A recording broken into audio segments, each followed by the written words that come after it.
ایک نیا اعتراض جو کہ ہے واقعہ شق القمر کا، یعنی رسول اللہ صلی اللہ علیہ وسلم نے اپنی انگلی کے اشارے سے چاند کو توڑ دیا۔ ہم یہ دیکھتے ہیں کہ علماء کا جو رائج نقطہ نظر ہے آپ اس سے بھی متفق نہیں ہیں۔ یہ بھی ایک موضوع ہے جس میں غامدی صاحب کا اختلاف ہے۔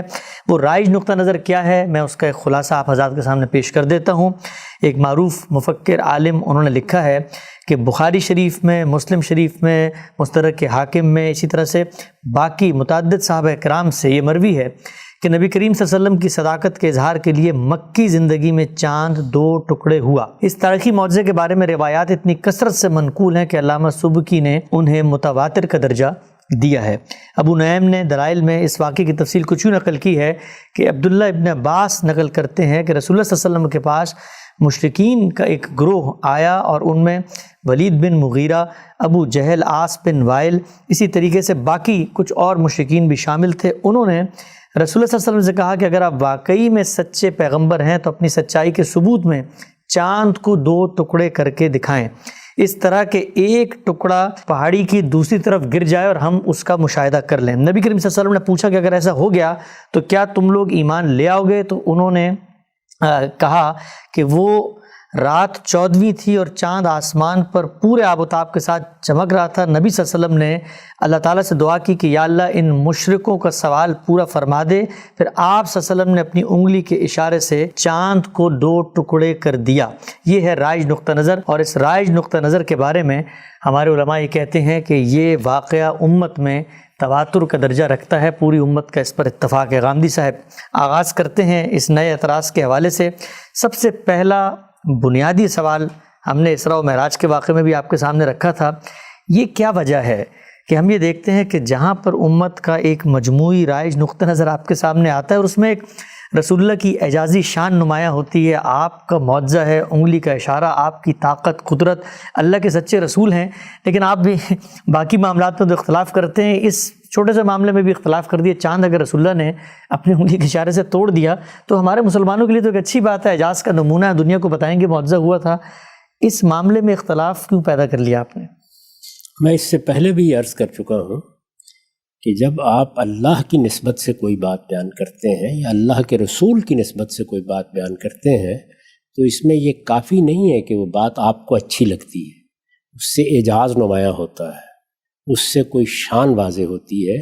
سب سے پہلے یہ میری آپ کی ہر شخص کی ذمہ داری ہے کہ اس کی دیانتدارانہ تحقیق کرے، یعنی وہ بات کہاں بیان ہوئی ہے، کیا قرآن مجید میں بیان ہوئی ہے، کیا رسالت مآب صلی اللہ علیہ وسلم کی نسبت سے جو روایات ہیں ان میں بیان ہوئی ہے تو ان روایات کی حیثیت کیا ہے، ان میں سے کتنی صحیح کے درجے کی ہیں، کتنی حسن کے درجے کی ہیں، ان میں کون سی روایت قابل قبول ہو سکتی ہے، کون سی قابل قبول نہیں ہو سکتی۔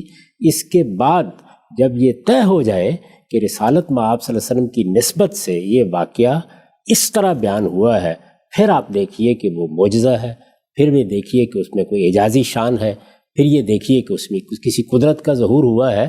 یہ میرے نزدیک بات کی چیز ہے۔ میں اس سے پہلے عرض کر چکا ہوں کہ جہاں تک معجزات کا تعلق ہے وہ قرآن مجید میں بیان ہوئے ہیں، رسالت مآب صلی اللہ علیہ وسلم کے بہت سے معجزات روایتوں میں بیان ہوئے ہیں، میں ان کو بیان ہی مانتا ہوں، اس لیے کہ ان کی نسبت متحقق ہے، ان کے بارے میں کوئی بحث نہیں کی جا سکتی۔ اسی طریقے سے اسراء و معراج کا واقعہ تھا تو میں نے آپ کو یہ بتایا کہ اس میں قرآن کیا کہتا ہے، اس میں صحیح روایات کیا کہتی ہیں، اس میں بڑے بڑے محدثین نے کیا کہا ہے۔ ہمارے ہاں عام مزاج یہ ہے کہ جب کوئی چیز جیسے کہ آپ نے بیان کیا شان کو واضح کرتی ہے، فضیلت کو واضح کرتی ہے، برتری کو واضح کرتی ہے تو ہم اس کی تحقیق کرنا پسند نہیں کرتے۔ اس معاملے میں یعنی شق قمر کے معاملے میں میرا نقطہ نظر کیا ہے، سب سے پہلے آپ کی خدمت میں عرض کرتا ہوں کہ میں اس میں متفرد نہیں ہوں، میری کوئی الگ رائے نہیں ہے، اس میں محقق علماء کا ایک نقطہ نظر رہا ہے، میں اس نقطہ نظر کو صحیح سمجھتا ہوں۔ مجھ سے پہلے 2 جلیل القدر اہل علم نے یہ نقطہ نظر اپنی تفسیروں میں بیان کر دیا، ٹھیک، یعنی میرے جلیل القدر استاذ امام امین حسن اصلاحی نے اس کو اپنی تفسیر تدبر قرآن میں بیان کیا ہے، اور ان سے پہلے دور حاضر کے جلیل القدر دائی مولانا سید ابراللہ صاحب مودودی نے اس کو تفہیم القرآن میں بیان کیا ہے۔ ٹھیک، تفہیم القرآن میں مولانا سید ابراللہ صاحب مودودی نے اس باب کی تمام چیزوں کو موضوع بنایا ہے اور نہایت خوبی کے ساتھ پورے مواد کا تجزیہ کر کے یہ بتا دیا ہے کہ نوعیت کیا ہے، روایات میں کیا بات بیان ہوئی ہے، اس کو دیکھنا کیسے چاہیے، اس پر کیا اعتراضات ہوتے ہیں، اس میں جو مختلف تعبیریں اختیار کی گئی ہیں ان میں کتنا وزن ہے، ان تمام چیزوں کا بہت عمدہ تجزیہ کر دیا۔ ٹھیک، میں ان کے حرف سے اس معاملے میں اتفاق کرتا ہوں۔ اچھا، اس لیے پہلے تو یہ سمجھ لیں کہ یہ بات ہی درست نہیں ہے کہ میں اس میں متفرد ہوں، میری کوئی الگ رائے ہے، اس طرح بالکل نہیں ہے۔ یعنی محقق علماء میں 2 نقطہ نظر رہے ہیں، ان میں سے ایک نقطہ نظر کو میں درست سمجھتا ہوں، وہ زیادہ صحت کے ساتھ ثابت ہے، اس کے دلائل بہت قوی ہیں، جتنا مواد ہے وہ اس کی تائید کرتا ہے، اور جیسے کہ میں نے عرض کیا اس کو ان 2 جلیل القدر علماء نے اپنی اردو تفسیروں میں بہت وضاحت کے ساتھ بیان کر دیا ہے۔ ٹھیک، میں اس میں ایک حرف کا اضافہ بھی نہیں کر رہا، میں اس میں ایک حرف کی کمی بھی نہیں کر رہا۔ ٹھیک، تو اس معاملے میں میرا موقف یہ ہے۔ ٹھیک، اچھا ہم سے بھی بتائیے گا کہ ایک میں شروع میں مفروضہ آپ کے سامنے رکھ کے پوری تفصیل سے آپ کی بات بھی سمجھیں گے، علماء کے اعتراض بھی رکھیں گے، قرآن کی بنیاد پہ، حدیث کی بنیاد پہ، عقل کی بنیاد پہ جو چیزیں ہیں، میں شروع میں جاننا چاہتا ہوں، ہم نے گزشتہ دنوں آپ سے ایک چھوٹا سا سوال کیا تھا اسی شق قمر کے بارے میں، اور وہ شیئر ہوا تو اس پہ سینکڑوں کی تعداد میں لوگوں کے کمنٹس آئے۔ جو بنیادی لوگوں کو ایک خلجان ہے، ابہام ہے، تردد ہے، وہ چاہتے ہیں ذرا اس کی آپ وضاحت کیجیے گا کہ اگر آپ کے نزدیک آپ کو اطمینان ہو جائے اس بات پہ، قرآن کی روشنی میں، حدیث کی روشنی میں، جو آپ کے اطمینان کے ذرائع ہیں، اور اس سے یہ ثابت ہو کہ رسول اللہ نے اشارہ کیا تھا اور چاند 2 ٹکڑوں میں ٹوٹ گیا، تب آپ کو اس واقعے کو ماننے میں کوئی تردد تو نہیں ہوگا؟ میں اس سے پہلے بھی عرض کر چکا، اسراء و معراج پر گفتگو کرتے ہوئے عرض کر چکا کہ مجھے تردد ہونے کی وجہ کیا ہے۔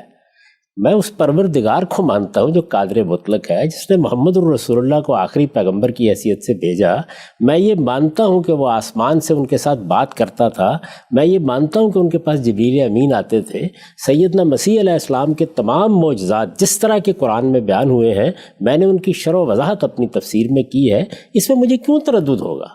میں آپ سے عرض کرتا ہوں کہ آسمان پر چاند کیا، سورج کو پلٹا دیا جائے، سارے سیارے ستارے درہم برہم کر دیے جائیں، اللہ کے پیغمبر کے ایک اشارے پر اللہ چاہے تو اس پوری کائنات کو درہم برہم کر دے، مجھے کیا اعتراض ہے اس کے اوپر؟ لیکن اصل سوال یہ ہے کہ کیا یہ ہوا ہے؟ کیا واقعہ اسی طرح ہے؟ کیا اس کی نوعیت وہی تھی جیسے کہ لوگ سمجھ رہے ہیں؟ اس کی تحقیق کرنا ہوگی نا۔ یعنی آپ اس بنیاد پر چیزوں کو نہیں منوا سکتے کہ یہ بات ہمارے لیے فضیلت کا ذریعہ بن رہی ہے۔ اس سے پہلے ہم معراج پر بھی یہی گفتگو کر چکے ہیں۔ پہلے یہ تو بتائیے کہ بات بیان کیسے ہوئی ہے، اہل علم نے اس کو کس طرح دیکھا ہے، ہمارے پاس جو ضروری مواد ہے وہ کس طرح اس کو پیش کرتا ہے۔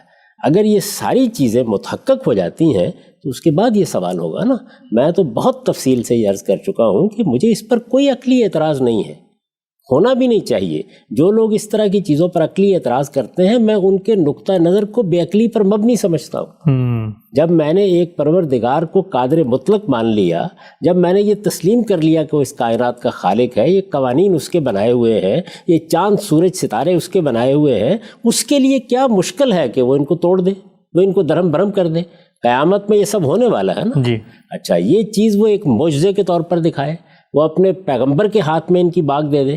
معجزے میں یہ بات سمجھ لیجئے کہ پیغمبر کے ہاتھ میں باغ دے دی جاتی ہے۔ اچھا، یعنی سیدنا موسیٰ علیہ السلام کا عصا ان کے ہاتھ میں تھا، وہ جب چاہتے تھے اور کوئی مطالبہ کرتا تھا تو وہ سانپ بن جاتا تھا۔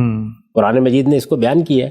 بہت دل نواز مقام ہے قرآن مجید کا، جس میں جس وقت وہ بنی اسرائیل کو لے کے پار ہو رہے ہیں، یعنی دریا کو عبور کر رہے ہیں، تو اس میں دریا پر انہوں نے اپنی لٹھیاں ماری، دریا 2 ٹکڑے ہو گیا۔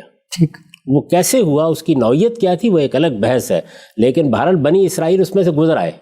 اب جب گزر آئے تو آپ شادمانی میں آگے بڑھتے ہیں، تو اللہ تعالیٰ فرماتے ہیں وَاتْرُكِ الْبَحْرَ رَهْوًا، یعنی یہ سمندر تمہاری گرفت میں دے دیا گیا تھا، اس کو تو اپنی اصل حالت پر واپس کر دو۔ سبحان اللہ۔ یعنی کیا خوبصورت اسلوب ہے کہ اس وقت پیغمبر کے ہاتھ میں دے دیا جاتا ہے وہ معاملہ۔ اسی کو ہم پیغمبر کے معجزے سے تعبیر کرتے ہیں، ہوتا وہ اللہ کے حکم سے ہے، اللہ کے اذن سے ہے۔ چنانچہ سیدنا مسیح علیہ السلام کے جو معجزات قرآن میں بیان ہوئے ہیں، آپ یہ دیکھیے کہ ان میں ہر موقع پر اللہ تعالیٰ فرماتے ہیں کہ بِإِذْنِ اللَّهِ، بِإِذْنِ اللَّهِ، اللہ کے اذن سے، اللہ کے حکم سے۔ اللہ تعالیٰ ہی اس موقع کے اوپر پیغمبر کے ہاتھ پر اس معجزے کو صادر کراتے ہیں، اور اس سے مختلف مقاصد ہوتے ہیں. یعنی کبھی پیغمبر کی حفاظت کرنا مقصود ہوتا ہے، کبھی اتمام حجت کرنا مقصود ہوتا ہے، کبھی ازدیاد ایمان مقصود ہوتا ہے. مختلف صورتیں ہیں اس کی. میں نے اس سے پہلے بھی ان معجزات کا ذکر کیا تھا. اصل سوال یہ ہے ہی نہیں، اصل سوال یہ بات کیسے بیان ہوئی ہے. کیا چیزوں کی تحقیق میں محققانہ طرز اختیار کرنا چاہیے، یا جو بات جہاں سے آپ کو ملی رقب و یابس آپ اٹھائیں اور بیان کر دیں اس لیے کہ اس سے پیغمبر کی شان نمایاں ہوتی ہے؟ یہ صحیح طریقہ نہیں ہے. تو اس وجہ سے ہم مجبور ہیں کہ تحقیق کے انداز میں چیزوں کو دیکھیں. اور میں نے عرض کر دیا کہ میں اس میں متفرد نہیں ہوں، میری کوئی الگ رائے نہیں ہے. میں اس میں جو پہلے سے محقق علماء ہیں ان کے نقطہ نظر کو صحیح سمجھتا ہوں. اور میں نے عرض کیا ہے کہ میں آپ کے سامنے اس نشست میں بھی انہی کے نقطہ نظر کو انہی کے الفاظ میں رکھ دوں گا تاکہ آپ خود فیصلہ کر سکیں کہ ان کا استدلال کیا ہے. میں چونکہ اس استدلال پر مطمئن ہوں تو اس وجہ سے میں اس کی تائید کرتا ہوں. کوئی شخص اس سے اختلاف کرتا ہے تو اسے مجھے سب و شتم کا نشانہ بنانے سے پہلے ان اہل علم پر بھی گفتگو کر لینی چاہیے. ٹھیک. اچھا غلام صاحب، ایک نقطہ میں مزید چاہتا ہوں، اس کی آپ ذرا تھوڑی وضاحت کر دیں اور پھر ہم آتے ہیں اس تحقیق کی طرف، استدلال کی طرف. یہ اکثر لوگ یہ کہتے ہیں جب آپ حوالہ دیتے ہیں، آپ کہتے ہیں میں اس بارے میں مولانا ابوالعالیٰ مودودی سے متفق ہوں، یا مولانا اصلاحی سے متفق ہوں، یا زمخشری سے متفق ہوں، تو جہاں پر آپ کا اپنا اتفاق ہوتا ہے وہاں پر تو آپ مختلف حوالہ جات پیش کرتے ہیں، اور جہاں پر اختلاف ہوتا ہے بہت سارے معاملوں میں وہاں ان بزرگوں نے اتنا کچھ لکھا ہوتا ہے اس کو تو آپ قابل تعین نہیں سمجھتے ہیں. اگر میں ان سے بھی کہیں اختلاف کر رہا ہوتا ہوں تو پھر اس کا استدلال خود بیان کروں گا نا. یعنی اصل چیز یہ نہیں ہے کہ مولانا سید ابوالعلا صاحب مودودی نے یہ بات کہی ہے، زمخشری نے یہ بات کہی ہے، رازی نے یہ بات کہی ہے. اصل بات یہ ہے کہ کس نے اس کے لیے کیا استدلال پیش کیا، یعنی دلیل کیا دی ہے. تو بارہا ایسا ہوتا ہے کہ آپ ایک رائے سے متفق ہوتے ہیں لیکن اس کا جو استدلال امام رازی نے پیش کیا یا زمخشری نے پیش کیا یا آلوسی نے پیش کیا وہ آپ کو کمزور محسوس ہوتا ہے. ٹھیک. آپ اس کا دوبارہ جائزہ لیتے ہیں، ہو سکتا ہے آپ اس سے بہتر استدلال پیش کر لیں. اسی طریقے سے بعض موقعوں کے اوپر آپ پرانی کسی رائے کو دیکھتے ہیں، وہ کسی قدیم عالم کی ہو سکتی ہے، وہ جدید عالم کی ہو سکتی ہے، وہ اس کو اتنے مدلل طریقے سے بیان کر دیتا ہے کہ اس میں ایک حرف کے اضافے کی ضرورت نہیں ہوتی. تو پھر ظاہر ہے کہ استدلال کو چونکہ آپ صحیح سمجھتے ہیں تو آپ اس کے حوالے سے اس کو پیش کر دیتے ہیں. یعنی یہاں میں یہ نہیں کہہ رہا کہ یہ بات اس لیے درست ہے کہ یہ مولانا سید ابوالعلا صاحب مودودی نے کہی ہے، یہ بات اس لیے درست ہے کہ یہ میرے جلیل قدر استاد امام امین حسن اصلاحی نے کہی ہے. میں یہ عرض کر رہا ہوں کہ جب دلائل کی روشنی میں مختلف اہل علم کی آراء کا جائزہ لیا گیا تو یہ وہ رائے ہے کہ جو مدلل ہے، متحقق ہے، جو رائے اپیل کرتی ہے، جس کے دلائل مضبوط ہیں، اس لیے اس کو انہی کی زبان میں پیش کر دینا چاہیے. میں نے تو صرف اس بات کا جواب دیا ہے کہ میں اس میں متفرد نہیں ہوں. ٹھیک. اگر میں کسی معاملے میں متفرد ہوں تو وہاں میں اپنا استدلال پیش کروں گا. وہاں پر استاذ امام کی رائے پر بھی اگر تنقید کرنی ہوگی تو کروں گا. میں ان میں سے کسی کی تقلید نہیں کرتا. یعنی ان اہل علم کو میں پڑھتا ہوں، ان کے دلائل کو دیکھتا ہوں، ایک ایک چیز کا جائزہ لیتا ہوں. اگر کسی نے مجھ سے پہلے کسی چیز کو نہایت وضاحت سے، نہایت خوبی سے بیان کر دیا ہے، رائج نقطہ نظر پر کوئی تنقید کر دی ہے، تنقید بہت مدلل اور بہت متحقق ہے، تو سوال یہ ہے کہ مجھے پھر کیا تکلیف ہے کہ میں اس سے اختلاف کروں. یعنی اختلاف کا باعث استدلال ہوتا ہے، اختلاف کا باعث کسی شخص کے ساتھ تعلق نہیں ہوتا. ٹھیک. تو اس وجہ سے جب پہلے سے ایک بات موجود ہے تو اس کو پیش کیا جائے گا.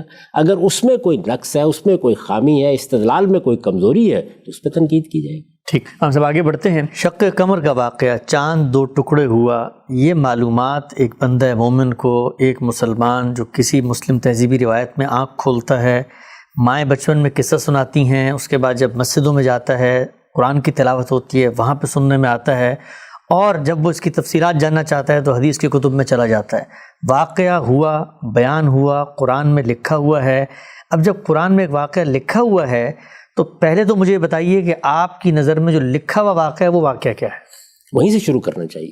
دیکھیے بات یہ ہے کہ جس وقت بھی کوئی واقعہ ہمارے سامنے آتا ہے، کوئی روایت ہمارے سامنے آتی ہے، کوئی قصہ بیان کیا جاتا ہے، تو ہم یہ دیکھیں گے نا کہ یہ کہاں بیان ہوا ہے. یعنی کیا یہ قرآن میں بیان ہوا ہے، کیا حدیثوں میں بیان ہوا ہے. میں نے اس سے پہلے عرض کیا کہ رسالت میں آپ صلی اللہ علیہ وسلم کے بہت سے معجزات ہیں جو قرآن میں بیان نہیں ہوئے، وہ روایتوں میں بیان ہوئے ہیں، لیکن ان پر کوئی اعتراض نہیں ہوتا. وہ ازدیاد ایمان کے لیے سامنے آئے ہیں. صحابہ کرام کے اوپر اللہ تعالیٰ کی عنایت ہوئی ہے، ان کا میں نے اس سے پہلے بھی حوالہ دیا تھا. اور آپ کو یہ بتایا تھا کہ بعض شاعروں نے ان کو بہت خوبی کے ساتھ بیان کیا ہے. ویسے اس معجزے کو بھی احمد رضا خان صاحب بریلوی نے ایسے ہی بیان کیا. اچھا، کیا کہا؟ کہتے ہیں سورج الٹے پاؤں پلٹے چاند اشارے سے ہو دو، اندھے نجدی دیکھ لے قدرت رسول اللہ کی. اب ظاہر ہے کہ رسالت میں آپ صلی اللہ علیہ وسلم کے ساتھ جو لوگوں کو محبت ہے، جو عقیدت ہے، جو آپ کی شان وہ سمجھتے ہیں، جس مقام کے وہ قائل ہیں، اس کے لحاظ سے یہ شعر متاثر کرتا ہے. لیکن جو باتیں اس میں بیان ہوئی ہیں، ایک محقق کا، ایک طالب علم کا کام یہ ہے کہ وہ دیکھے کہ وہ کہاں بیان ہوئی ہیں، ان کی بنیاد کیا ہے. اگر قرآن مجید میں ہے تو قرآن مجید نے ان کو کس طرح پیش کیا ہے. اس سے پہلے اسراء و معراج میں ہم نے کیا کیا؟ ہم نے دیکھا قرآن نے کہاں بیان کیا ہے، سورہ اسراء میں کیسے بیان ہوا ہے، سورہ نجم میں یہ واقعات کیسے بیان ہوئے. پھر ہم حدیث میں گئے اور ہم نے دیکھا بخاری اس کو کیسے بیان کر رہے ہیں، مسلم کیسے بیان کر رہے ہیں، مختلف روایتوں کی کیا حیثیت ہے. ان سب کا تجزیہ کرنے کے بعد کچھ نتائج ہم نے سامنے رکھ دیے. اس کا بھی یہ مطلب نہیں ہوتا کہ اب ہر شخص ہمارے نتیجے کو قبول کر لے، نہیں، اس کے دلائل واضح کر دیے گئے ہیں. آپ چاہیں تو ان دلائل پہ تنقید کریں، آپ چاہیں دوسری رائے قائم کریں. ہمیں اصل میں جس چیز کی لوگوں کو تربیت دینی چاہیے وہ یہ ہے کہ وہ علمی چیزوں کو علمی طریقے سے دیکھنا سیکھیں. یہ آپ کو معلوم ہے کہ اسراء و معراج پر اقبال نے کیا مضمون باندھا ہے؟ جی، سبق ملا ہے یہ معراج مصطفیٰ سے مجھے کہ عالم بشریت کی زد میں ہے گردوں. اب مضمون تو بہت اچھا ہے، آدمی بہوا کر اٹھتا ہے، لیکن ہم نے دیکھ لیا کہ اصل واقعے کی نوعیت کیا تھی. تو شعر سنا دینا، لوگوں کا اس کے اوپر داد دینا، اس کی تحسین کرنا، اس سے ایک احتزاز محسوس کرنا، یہ الگ چیز ہے. اور تحقیق کی دنیا ان جذبات کی دنیا نہیں ہوتی. وہاں تو سب سے پہلے آپ کو یہ دیکھنا پڑتا ہے کہ بات کہاں بیان ہوئی ہے، کس طرح بیان ہوئی ہے، کن ذرائع سے پہنچی ہے، نوعیت حقیقت میں اس کی کیا ہے، جو قصے جو واقعات بیان کیے جا رہے ہیں وہ سند کے لحاظ سے کیا حیثیت رکھتے ہیں. یہ ساری تحقیق ہوگی. اس کے بعد یہ لوگوں کا کام ہے، وہ چاہیں تو کسی داستان گو کی بات سن لیں اور چاہے تو محقق اہل علم کی بات کے اوپر توجہ کر لیں. یہ در حقیقت چیزوں کو علمی طریقے سے دیکھنے کی ناگزیر ضرورت ہے. تو میں یہ عرض کر رہا ہوں کہ سب سے پہلے یہ دیکھنا چاہیے کہ یہ واقعہ کیا قرآن مجید میں بیان ہوا ہے. میں بھی جانتا ہوں، آپ بھی جانتے ہیں، اور میرا خیال ہے کہ اس سے پہلے بھی جو لوگ سنتے رہے انہیں یہ معلوم ہے کہ ایک مقام ہے قرآن مجید کا جس میں یہ چیز زیر بحث آئی. ٹھیک، یہ کہاں ہے؟ یہ سورہ قمر میں ہے. یعنی قرآن مجید کی سورہ قمر کا نام بھی اسی واقعے کے حوالے سے رکھا گیا ہے. ٹھیک، نام رکھا گیا ہے، یعنی صحابہ کرام نے یہ نام اس کو دیا ہے. یہ اس سے پہلے ہم کئی مرتبہ عرض کر چکے ہیں کہ صورتوں کے جو نام اس وقت رائج ہیں یہ صحابہ کے دیے ہوئے نام ہیں. اللہ تعالیٰ کے دیے ہوئے نام وہ ہیں جو حروف مقطعات کی صورت میں ان سے پہلے لکھے ہوئے ہیں. تو آپ سب سے پہلے یہ دیکھیے کہ قرآن مجید میں سورہ قمر میں یہ بات کیسے بیان ہوئی. سب سے پہلے اس کو دیکھنا چاہیے نا. جب آپ اس کو دیکھیں گے تو اس سے واضح ہو جائے گا کہ قرآن اس کو کس جگہ سے کس طریقے سے پیش کرتا ہے. ٹھیک، سورہ قمر جو ہے یہ قرآن مجید کی 53 نمبر سورہ ہے اور اس میں ابتدا ہی میں یہ بیان ہو گیا ہے. ارشاد فرمایا ہے بسم اللہ الرحمن الرحیم اقتربت الساعة وانشق القمر وَإِن يَرَوْا آیَةً يُعْرِضُوا وَيَقُولُوا سِحْرٌ مُسْتَمِرٌ وَكَذَّبُوا وَاتَّبَعُوا أَهْوَاءَهُمْ وَكُلُّ أَمْرٍ مُسْتَقِرٌ وَلَقَدْ جَاءَهُم مِّنَ الْأَنبَاءِ مَا فِيهِ مُزْدَجَرٌ حِكْمَةٌ بَالِغَةٌ فَمَا تُغْنِ النُّذُرُ. ٹھیک، سورہ کا موضوع یہ ہے کہ اس میں قیامت کا اس بات کیا گیا ہے. قرآن مجید قیامت ہی پر انذار کرتا ہے، پیغمبر بھی اسی مقصد سے آئے ہیں. قیامت پر استدلال کے لیے مختلف واقعات سنائے گئے. ٹھیک، اللہ تعالیٰ نے یہ بتایا ہے کہ اس سے پہلے کیا کیا واقعات ہوئے ہیں، اللہ کی دینونت کیسے برپا ہوئی ہے، کس طرح جزا و سزا کے معاملات ہوئے ہیں. یہ حصہ جو میں نے پڑھا ہے اس کا سادہ ترجمہ سن لیجئے، یہ میرا ہی ترجمہ ہے. اللہ کے نام سے جو سراسر رحمت ہے، جس کی شفقت ابدی ہے، وہ گھڑی قریب آ گئی جس سے انہیں خبردار کیا جا رہا ہے اور چاند شک ہو گیا.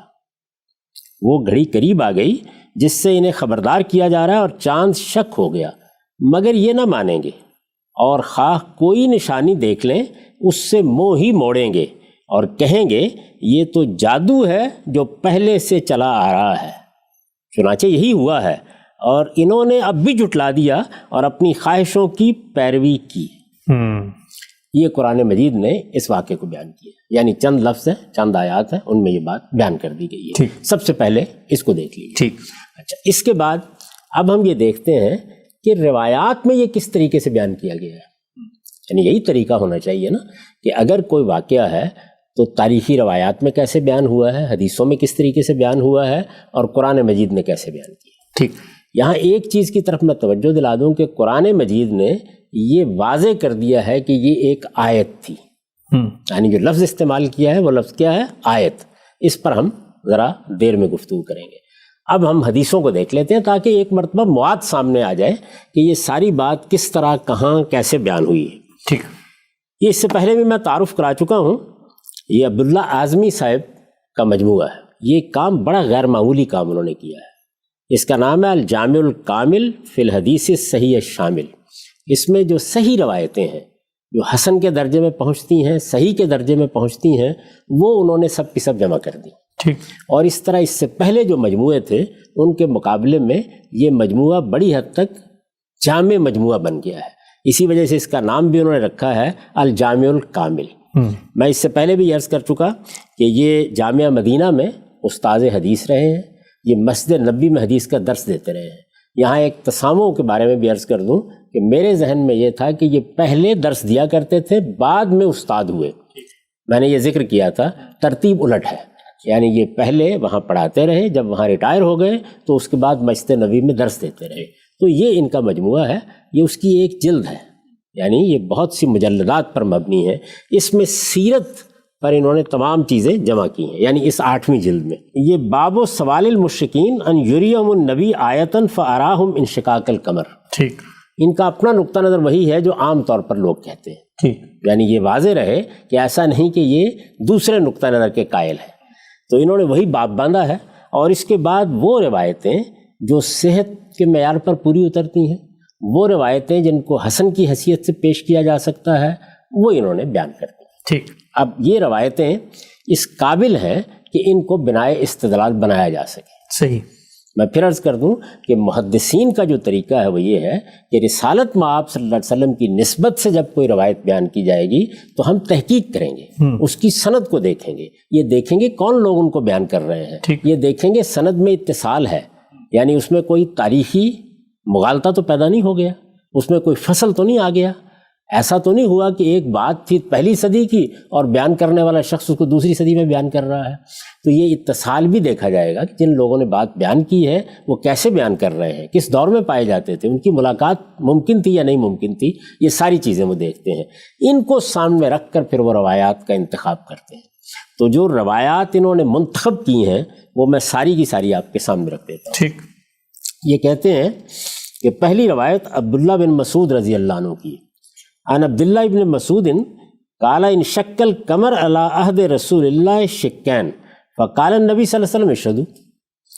یہ رسالت مآب صلی اللہ علیہ وسلم کے زمانے میں یعنی عہد رسالت میں چاند 2 ٹکڑے ہو گیا، حضور نے فرمایا گواہ رہو، بس یہی الفاظ، اچھا، اس سے زائد کوئی چیز نہیں۔ اس کے بعد انہی عبداللہ بن مسعود سے ذرا تفصیل کے ساتھ یہ بات بیان ہوئی ہے، وہ یہ ہے کہ عبداللہ ابن مسعود قال ان شک القمر ونحن بمکہ فقال کفار قریش من اہل مکہ ھذا سحر سحرنا بہ ابن ابی کبشہ۔ عبداللہ بن مسعود کی روایت ہے، وہ کہتے ہیں کہ چاند ٹوٹ گیا اور ہم اس زمانے میں مکے میں تھے، چاند ٹوٹ گیا، چاند پھٹ گیا اور ہم اس زمانے میں مکے میں تھے۔ قریش کے منکرین نے، اہل مکہ میں سے قریش کے منکرین نے یہ کہا کہ یہ جادو ہے جو ابن ابی کبشہ نے ہم پر کر دیا ہے۔ ٹھیک، ھذا سحر سحرنا بہ ابن ابی کبشہ۔ ابن ابی کبشہ کے بارے میں وضاحت کر دوں، لوگوں کو کوئی غلط فہمی نہ ہو اس میں، یہ مشرکین عرب رسالت مآب صلی اللہ علیہ وسلم کے لیے استعمال کرتے ہیں۔ اچھا، یعنی رسول اللہ صلی اللہ علیہ وسلم کا نام احمد ہے، لقب محمد ہے، کنیت ابو القاسم ہے، عربوں کے ہاں کنیت رکھی جاتی ہے۔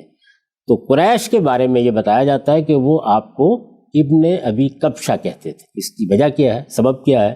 میں جہاں تک تحقیق کر سکا ہوں، رسالت مآب صلی اللہ علیہ وسلم کے جو ننہال کے جد ہیں وہب بن عبد مناف، یہ حقیقت میں ان کی کنیت تھی۔ اچھا، تو ان کی نسبت سے وہ یہ بات کہتے تھے۔ تاہم اہل علم اس کے 2 اور وجوہ بھی بیان کرتے ہیں، ان میں سے ایک یہ ہے کہ یہ آپ کے رضائی والد کا نام تھا، اچھا، اور دوسری یہ ہے کہ خزاعہ کا کوئی شخص تھا جس کا نام یہی تھا، وہ بھی لوگوں کو بتوں کی عبادت سے روکا کرتا تھا۔ تو قریش نے اس مناسبت سے آپ کو کہنا شروع کر دیا۔ بعض جگہوں پر یہ نام آئے گا، بہرحال یہ رسالت آپ صلی اللہ علیہ وسلم کا وہ نام نہیں ہے یا وہ کنیت نہیں ہے جس سے ہم واقف ہیں۔ میں نے عرض کر دیا کہ آپ کا پورا نام ہے ابو القاسم محمد احمد۔ ٹھیک، تو یہ بیان کرتے ہیں کہ جب یہ دیکھا قریش کے کفار نے، قریش کے منکرین نے کہ چاند ٹوٹ گیا ہے، تو انہوں نے کہا یہ جادو ہے، ابن ابی کبشہ نے ہم پر یہ جادو کر دیا ہے۔ فانظروا الی السفار یاتونکم، ذرا انتظار کرو، آخر باہر سے مسافر بھی تو آئیں گے۔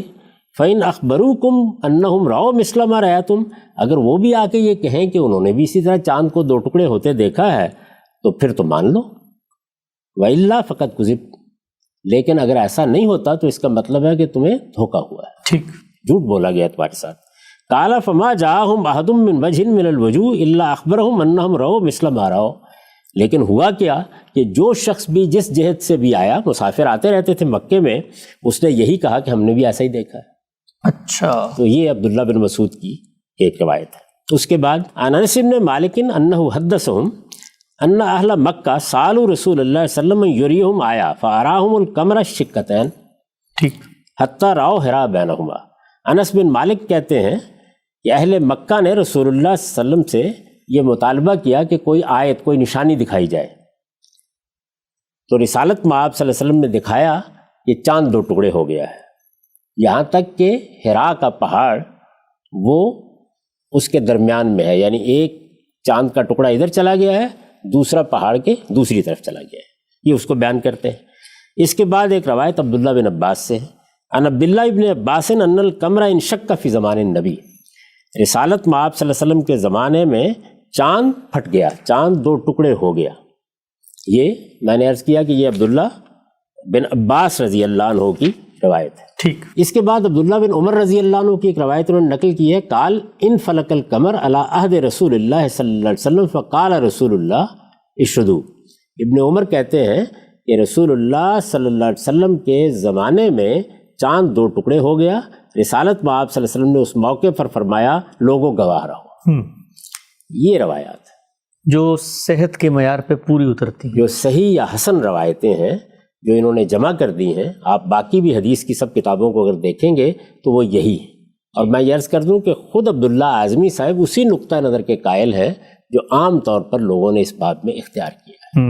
یہ مواد ہمارے سامنے رہنا چاہیے۔ ٹھیک، اس کے سوا جو کچھ بھی بیان کیا جاتا ہے اس پر آگے مولانا سید عبداللہ صاحب مودودی تبصرہ کریں گے اور اس سے بالکل واضح ہو جائے گا کہ ان روایتوں کی حیثیت کیا ہے، ان واقعات کی کیا حیثیت ہے، وہ داستانیں کس طرح سے وجود میں آئی ہیں، وہ ایک الگ بحث ہے، وہ آگے جا کے ہو جائے گی۔ ٹھیک، یعنی ہمارے پاس قرآن مجید میں سورہ قمر کی ابتدائی آیات ہیں جن میں یہ بات بیان ہوئی ہے، اس کے بعد دوسری چیز یہ حدیث کی روایتیں ہیں، یہ میں نے آپ کے سامنے سب کی سب پڑھ دی۔ ٹھیک، ان میں جو بات بیان ہوئی ہے وہ بہت سادگی کے ساتھ سمجھ لینی چاہیے کہ رسالت میں آپ صلی اللہ علیہ وسلم کے زمانے میں یہ بیان کیا جا رہا ہے کہ چاند 2 ٹکڑے ہو گیا، اور جب چاند 2 ٹکڑے ہوا تو رسالت میں آپ صلی اللہ علیہ وسلم نے لوگوں کو توجہ دلائی کہ اس پر گواہ رہنا۔ یہ آپ نے دیکھا ہوگا کہ ان روایتوں میں چاند کی طرف اشارہ کرنے، لوگوں کے آپ سے مطالبہ کرنے اور اس مطالبے کو پورا کرنے کے لیے آپ کے چاند توڑنے کا کوئی ذکر نہیں ہوا۔ یہ بات ملحوظ رہے، یعنی جو بات بیان ہوئی ہے وہ اتنی ہی بات ہے، اس کی نوعیت کیا ہے اس پر ہم آگے چل کے گفتگو کریں گے۔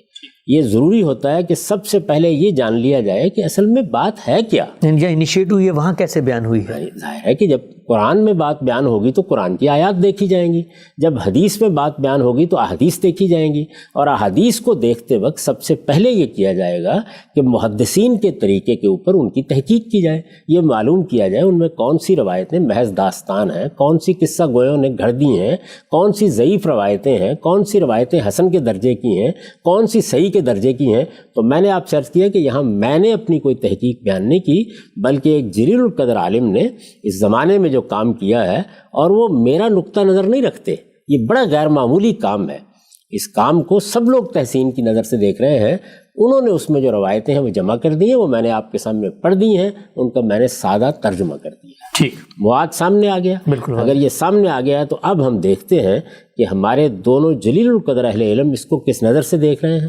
کیسے اس کو پیش کر رہے ہیں۔ اگر اس سے پہلے کوئی سوال ہے تو آپ کر لیجئے، ورنہ میں آپ کے سامنے ان کی تحقیقات رکھ دیتا ہوں۔ پہلے عرض کر چکا ہوں کہ میں اس میں متفرد نہیں ہوں، میرے نزدیک جو کچھ انہوں نے لکھ دیا ہے نہ اس میں ایک حرف کے اضافے کی ضرورت ہے نہ ایک حرف کی کمی کی ضرورت ہے۔ ٹھیک ہو گیا ہم صاحب، یہ وہ مواد ہے قرآن مجید میں واقعہ ذکر ہوا، بیان ہوا، اللہ نے اس کو آیت قرار دیا، روایتیں جو تھیں وہ آپ نے تمام کی تمام پڑھ کے بتا دیں، اس میں بھی اسی واقعے کو ریفر کیا گیا۔ رسول اللہ صلی اللہ علیہ وسلم نے لوگوں کو یہ کہا ہے کہ اس کو دیکھو اور لوگوں کو اس پر گواہ بنایا ہے۔ آگے بڑھتے ہیں، بہت بنیادی سوال، تحقیق کا معاملہ، واقعے کا انالیسس۔ جب قرآن نے اس واقعے کے بارے میں یہ کہا کہ یہ آیت ہے، نشانی ہے، تو ہم تو عام طور پر جب یہ سنتے ہیں کہ اللہ تعالیٰ نے نشانیاں دکھائی ہیں تو وہ معجزات کی طرف ہی ذہن جاتا ہے۔ مجھے بتائیے گا کہ یہاں پر یہ جو لفظ آیت آیا ہے اس سے کیا مراد ہے، اور قرآن مجید کیا اس کو کسی معجزے کی طرح ریفر بھی کر رہا ہے؟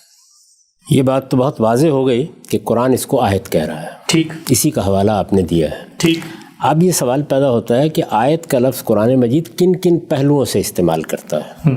اگر آپ قرآن مجید میں مختلف جگہوں پر دیکھیں کہ یہ لفظ کن مفاہیم میں استعمال ہوا ہے، کن پہلوؤں سے استعمال ہوا ہے، تو 4 بنیادی چیزیں آپ کے سامنے آئیں گی۔ صحیح۔ پہلی چیز جس سے ہر شخص واقف ہے، عارف و عامی کو معلوم ہے کہ قرآن مجید میں صورتیں آیات کا مجموعہ ہے۔ چنانچہ فواصل کے لحاظ سے قرآن مجید میں جو جملے ہیں یا جملوں کے مجموعے ہیں ان کو ہم آیت کہتے ہیں۔ ٹھیک، اس بات سے آپ بھی واقف ہیں، میں بھی واقف ہوں، ہر شخص واقف۔ ان کو آیت کیوں کہا جاتا ہے؟ یعنی یہ قرآن مجید ہے، اس کے جملے ہیں، کیوں آیت کہا جاتا ہے؟ یہ گویا اللہ کی معرفت کی نشانی ہے۔ یہ کلام آسمان سے نازل ہوا ہے، اس کو جب آپ پڑھتے ہیں تو اس سے آپ اللہ تعالیٰ کی صفات کو جانتے ہیں، اللہ تعالیٰ کے سنن کو جانتے ہیں، اللہ تعالیٰ انسانوں کے ساتھ کیسے معاملہ کرتا ہے اس سے واقف ہوتے ہیں۔ اور چونکہ یہ اللہ کا کلام ہے، اپنی ذات میں معجزہ ہے، اس کلام کے اندر اللہ تعالیٰ کی اس صفت کا ظہور ہوا ہے کہ جو گویا پکار کر بتا رہی ہے کہ یہ کسی بشر کا کلام نہیں ہو سکتا، تو اس کے ایک ایک جملے یا جملوں کے مجموعے کو اس کے فواصل کے لحاظ سے آیت کہا جاتا ہے۔ یہ آیت کا ایک استعمال ہوا۔ اس کے بعد اللہ تعالیٰ نے یہ دنیا بنائی ہے، یہ کائنات ہمارے سامنے ہے، میرا وجود ہے، آپ کا وجود ہے، بہت سی مخلوقات ہیں، ان میں سے بھی ہر چیز اللہ کی آیت ہے۔ یعنی اسی معنی میں کہ ان کو جب ہم دیکھتے ہیں تو گویا یہاں سے بھی ہمیں رہنمائی ملتی ہے، ٹھیک، یہاں پر بھی نشان ملتا ہے۔ آیت کا مطلب کیا ہے؟ نشانی، یعنی یہ چیز وہاں تک پہنچاتی ہے۔ ٹھیک، وہ جو غالب نے کہا ہے نا کہ کہہ دیتی ہے شوخی نقش پا کی، ابھی اس راہ سے کوئی گیا ہے۔ تو ہم جب قرآن مجید کی آیات کو پڑھتے ہیں تو اس میں بھی یہ رہنمائی ملتی ہے، یہ نشان ملتا ہے۔ اور جب ہم خود کائنات کو دیکھتے ہیں، سورج کو دیکھتے ہیں، چاند کو دیکھتے ہیں، گرہن کو دیکھتے ہیں، دنیا میں آنے والے تغیرات کو دیکھتے ہیں، تو یہ اللہ کی قدرت، اللہ تعالیٰ کی حکمت، اللہ تعالیٰ کے علم کی نشانیاں ہیں جو ہمارے سامنے ہیں۔ گویا نشان دیتی ہیں، پتہ دیتی ہیں، وہاں تک پہنچاتی ہیں، ہر ورق دفتریست معرفت کردگار۔ تو یہ جو مضمون ہے اس کو بھی سامنے رکھ کر قرآن مجید نے کئی جگہوں پر یہی لفظ استعمال کیا ہے۔ چنانچہ دیکھیے یہ سورہ آل عمران ہے، سورہ آل عمران کی آیت 190 سے یہ مضمون شروع ہوتا ہے۔ ارشاد فرمایا ان فی خلق السماوات والارض واختلاف اللیل والنہار لآیات لأولی الالباب الذین یذکرون اللہ قیاما وقعودا وعلی جنوبہم ویتفکرون فی خلق السماوات والارض ربنا ما خلقت ھذا باطلا سبحانک فقنا عذاب النار۔ حقیقت یہ ہے کہ زمین اور آسمانوں کے بنانے میں اور دن اور رات کے باری باری آنے میں ان لوگوں کے لیے بہت سی نشانیاں ہیں جو بصیرت والے ہیں۔ تو یہاں بھی دیکھیے لآیات لأولی الالباب، عقل والوں کے لیے، بصیرت رکھنے والوں کے لیے ان سب چیزوں میں نشانیاں ہیں، ان کے لیے جو کھڑے اور بیٹھے اور اپنے پہلوؤں پر لیٹے ہوئے ہر حال میں خدا کو یاد کرتے اور زمین و آسمان کی خلقت میں غور کرتے رہتے ہیں۔ ان کی دعا یہ ہوتی ہے کہ پروردگار تو نے یہ سب بے مقصد نہیں بنایا، تو اس سے پاک ہے کہ مقصد کے بغیر کوئی کام کرے، سو ہم کو دوزخ کے عذاب سے بچا لے۔ تو یہ قرآن مجید میں گویا یوں سمجھ لیجئے کہ اس بات کو واضح کیا گیا کہ اگر تم دنیا کو دیکھو، کائنات کو دیکھو، دن اور رات کے آنے جانے کو دیکھو، سورج اور چاند کو دیکھو، تو یہ سب اللہ تک پہنچانے کی نشانی ہے۔ ان سے حقائق واضح ہوتے ہیں، ان سے وہ باتیں واضح ہوتی ہیں جو پیغمبر تمہیں بتانے کے لیے آئے ہیں۔ تو جگہ جگہ اس پہلو سے اس کائنات کی ہر چیز کو آیت قرار دیا گیا۔ اس کے بعد ایک اور استعمال اس کا دیکھیے، وہ استعمال وہ ہے جس میں معجزے کے لیے لفظ آیت استعمال ہوتا ہے۔ اچھا، یہ سورہ بنی اسرائیل ہے، آیت 101۔ ارشاد فرمایا وَلَقَدْ آتَيْنَا مُوسَىٰ 9 آیَاتٍ بَيِّنَاتٍ فَاسْأَلْ بَنِی اسرائیل اذ جَاءَهُمْ فَقَالُوا لَهُ فِرْعَوْنُ إِنِّی لَأَظُنُّکَ یَا مُوسَىٰ مَسْحُورًا۔ ہم نے موسیٰ کو 9 کھلی ہوئی نشانیاں دی تھی، موسیٰ کو 9 کھلی ہوئی نشانیاں دی تھی، یعنی یہ وہ معجزات ہیں جو سیدنا موسیٰ علیہ السلام کے ہاتھ سے فرعون کے مقابل میں ظاہر ہوئے۔ قرآن مجید میں بھی اس کی تفصیلات ہیں، بائبل میں بھی اس کی تفصیلات ہیں۔ سو بنی اسرائیل سے پوچھ لو کہ جب موسیٰ ان کے پاس آیا تو فرعون نے اس سے یہی کہا تھا کہ اے موسیٰ میں تو سمجھتا ہوں کہ تم پر جادو کیا گیا ہے۔ یعنی اس موقع پر جب فرعون نے بات ماننے سے انکار کر دیا، اس طرح کی بیہودہ بات کہی، تو اس کے جواب میں اللہ تعالیٰ نے پھر 9 نشانیاں سیدنا موسیٰ علیہ السلام کے ہاتھ سے نمودار کر کے دکھائی۔ ٹھیک، ان کی تفصیلات سے لوگ واقف ہیں، تو اس سے معلوم ہوا کہ معجزے کے لیے بھی یہ لفظ استعمال ہوتا ہے۔ یعنی سیدنا موسیٰ علیہ السلام کو عصا دیا گیا، وہ بھی ایک آیت ہے۔ سیدنا موسیٰ علیہ السلام کا ید بیضہ تھا، وہ بھی ایک آیت ہے۔ ان کے ذریعے سے فرعون پر بہت سی آفتیں آئیں، ان میں سے بھی ایک آیت ہے۔ تو اللہ تعالیٰ کی وہ آیات جو کسی پیغمبر کے واسطے سے ظاہر ہوتی ہیں، اور ان کو آپ خرق عادت بھی کہہ سکتے ہیں، ان کو آپ معجزہ بھی کہہ سکتے ہیں، اس لیے کہ عام قانون سے ہٹ کر کوئی معاملہ ہو جاتا ہے۔ ٹھیک، قرآن مجید نے یہ لفظ اس مفہوم میں بھی استعمال کیا ہے اور جگہ جگہ استعمال کیا ہے۔ اسی طریقے سے اب آپ یہ دیکھیے کہ قرآن مجید ایک اور پہلو کی طرف اشارہ کر رہا ہے۔ یہ سورہ حامیم السجدہ کی آیت 53 ہے۔ استاذ امام کا میں آپ کے سامنے اقتباس رکھوں گا، انہوں نے بھی اس کو موضوع استدلال بنایا ہے۔ اس میں کیا فرمایا ہے؟ سَنُرِيهُمْ آیَاتِنَا فِی الْآفَاقِ وَفِی أَنفُسِهِمْ حَتَّى يَتَبَيَّنَ لَهُمْ أَنَّهُ الْحَقُّ أَوَلَمْ يَکْفِ بِرَبِّکَ أَنَّهُ عَلَىٰ كُلِّ شَیْءٍ شَہِیدٌ۔ انہیں ان قریب ہم اپنی نشانیاں آفاق میں بھی دکھائیں گے اور خود ان کے اندر بھی۔ ٹھیک، یعنی اب دیکھیے ایک نشانیاں وہ ہیں جو اس وقت چاند میں، سورج میں، دنیا کے نظام میں، رات میں، دن میں نظر آ رہی ہیں۔ ٹھیک، ایک وہ نشانیاں ہیں جو قرآن کی آیات کی صورت میں آپ کو دی گئی ہیں، آپ ان کو پڑھتے ہیں۔ ایک وہ نشانیاں جو معجزات کی صورت میں کسی پیغمبر کے ہاتھ پر نمودار ہوتی ہیں، اور ایک وہ نشانیاں ہیں کہ جو اللہ تعالیٰ خود انفس و آفاق میں دکھاتے ہیں۔ تو اس میں یہ بتایا گیا کہ ان قریب وہ وقت آنے والا ہے کہ جس میں ہم کچھ نشانیاں دکھانے والے ہیں، وہ تمہارے اندر، یعنی قریش مکہ کو کہا ہے، تمہارے اندر بھی ظاہر ہوں گی اور آفاق میں بھی ظاہر ہوں گی۔ تو قرآن مجید سے یہ معلوم ہوا کہ یہ 4 پہلو ہیں جن سے لفظ آیت قرآن مجید میں استعمال ہوا ہے۔ ٹھیک، چنانچہ محض لفظ آیت کے آ جانے سے یہ استدلال نہیں کیا جا سکتا کہ یہ کسی معجزے کا لازماً ذکر ہوگا۔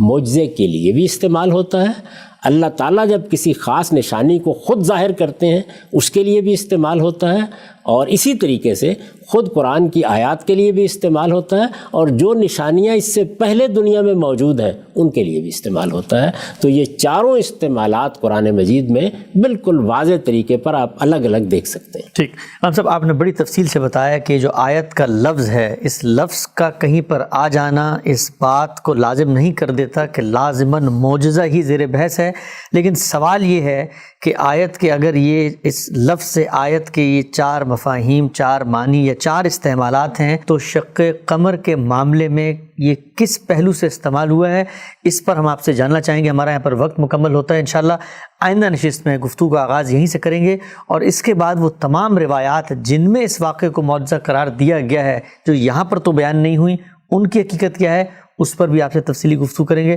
اب تک آپ کے وقت کا بہت شکریہ۔ بہت شکریہ۔ شق قمر کے موضوع پر غامدی صاحب کے افکار پر پیش کی جانے والے اعتراضات کی آج دوسری کے استغام سے بہت شکریہ آپ کے وقت کا۔ ابتدائی گفتگو، تمہیدی گفتگو ہم نے کر دی تھی، معجزات کے حوالے سے آپ کا اصولی نقطہ نظر، پھر کیا وجہ ہے اس معاملے میں اختلافات کی، ڈیٹا کیا موجود ہے، کہاں کیا بات بیان ہوئی ہے، ہم نے ایک ابتدائی نوعیت کا پس منظر اور ایک منظرنامہ لوگوں کے سامنے رکھا تھا۔ اس بحث کو آگے بڑھا کر اندر اترتے ہیں اور یہ جاننے کی کوشش کرتے ہیں کہ آپ نے جہاں اختلاف کیا ہے اس میں استدلال کیا ہے۔ گفتگو کا خاتمہ یہاں پہ ہوا تھا کہ قرآن مجید میں آیات کا لفظ، نشانی آیت کا لفظ کن کن مفاہیم میں استعمال ہوا ہے، اور آپ نے خود اس بات کا اعتراف کیا تھا کہ معجزے کے لیے بھی آتا ہے۔ پہلا سوال، بنیادی سوال آج کی نشست کا، یہ واقعہ قرآن میں بیان ہوا، اللہ نے اس کو آیت قرار دیا، اس آیت کے اندر جہاں پر اس کو آیت قرار دیا ہے وہاں اس آیت سے کیا مراد ہے؟ سب سے پہلی بات جو میں آپ کی خدمت میں عرض کروں گا وہ یہ ہے کہ جب ہم یہ جان لیتے ہیں کہ اللہ نے ایک لفظ استعمال کیا ہے، ہم اس کے معنی سے واقف ہیں، اس کے مصداق کی 4 صورتیں ہمارے سامنے متعین ہو گئیں، تو اب ہم ایک ایک کو رکھ کے دیکھیں گے۔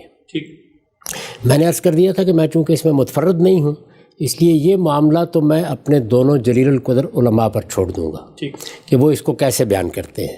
میں نے عرض کر دیا کہ مجھے ان سے کوئی اختلاف نہیں، لیکن اطلاق کی صورت کیا ہوتی ہے؟ 4 صورتوں کو اپنے سامنے رکھ لیجئے۔ قرآن مجید کی آیات کو آیت کہا جاتا ہے، ظاہر ہے کہ یہاں اس کا تو کوئی سوال نہیں ہے، یعنی شق قمر ایک واقعہ ہے نہ کہ آیت ہے۔ جب ایک واقعہ ہے اور اس کو اللہ نے آیت قرار دیا ہے تو پہلے معنی کا تو سوال ہی ختم ہو گیا۔ اس کے بعد دوسرے معنی پر آ جائیے، چاند بھی ایک آیت ہے، سورج بھی ایک آیت ہے، زمین و آسمان میں دن اور رات کا آنا بھی ایک آیت ہے، میرا وجود بھی ایک آیت ہے، تمام مخلوقات آیت ہیں۔ یہ اس لحاظ سے بھی نہیں ہو سکتا، اس لیے کہ وہ تو معمول کی چیزیں ہیں، وہ ہمارے عام مشاہدے کی چیزیں ہیں، ان میں سے ہر چیز اللہ کی ایک نشانی ہے، اس میں کوئی شبہ نہیں۔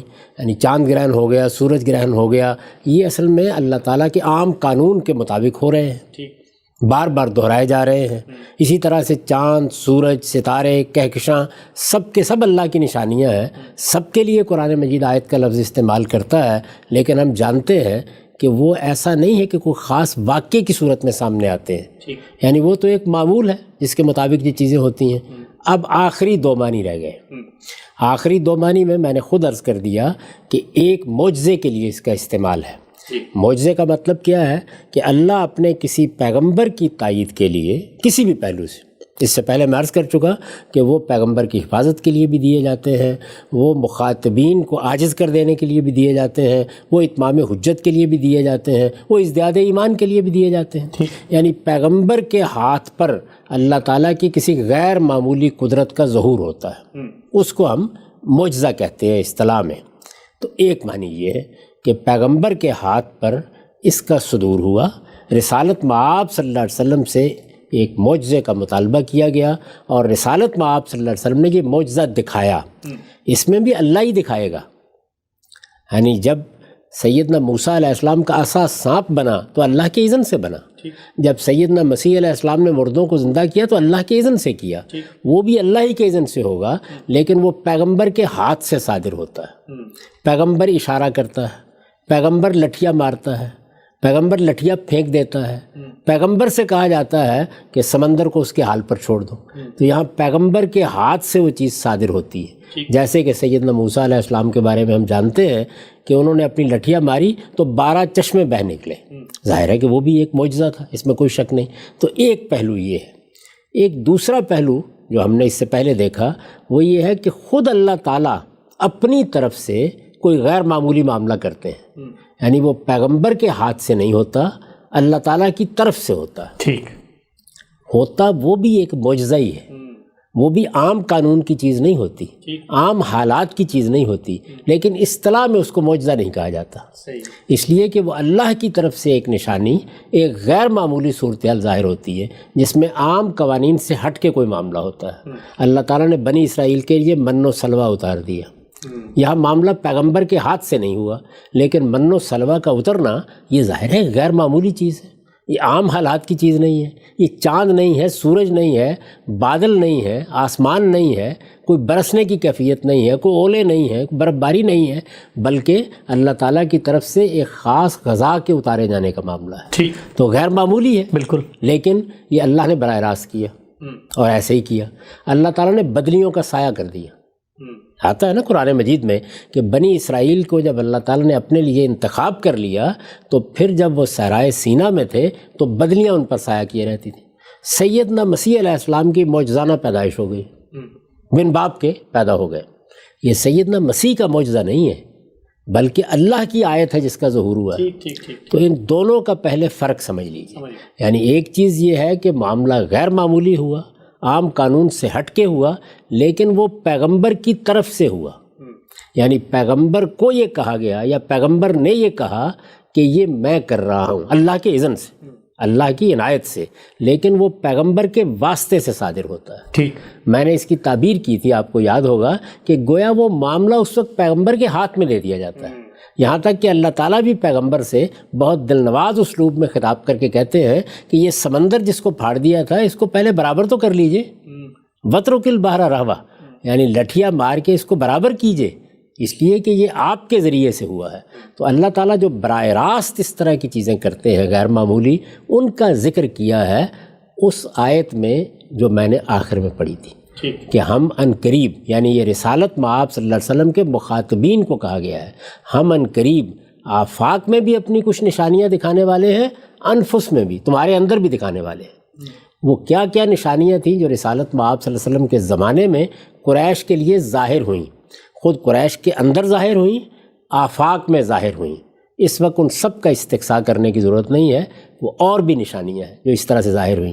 انہی نشانیوں میں سے ایک نشانی یہ شق قمر کا واقعہ بھی تھا۔ اچھا، تو آپ دیکھیے کہ یہاں اس پر گفتگو نہیں کی جا رہی کہ یہ کوئی غیر معمولی واقعہ نہیں تھا، یہ ایسے تھا جیسے زلزلہ آ گیا، ایسے تھا جیسے کہ کوئی اور اس طرح کا واقعہ ہو گیا، چاند گرہن ہو گیا۔ وہ معمول کے واقعات ہیں، عام قانون کے مطابق ہوتے ہیں، یہ اس سے ہٹ کے ہوا ہے۔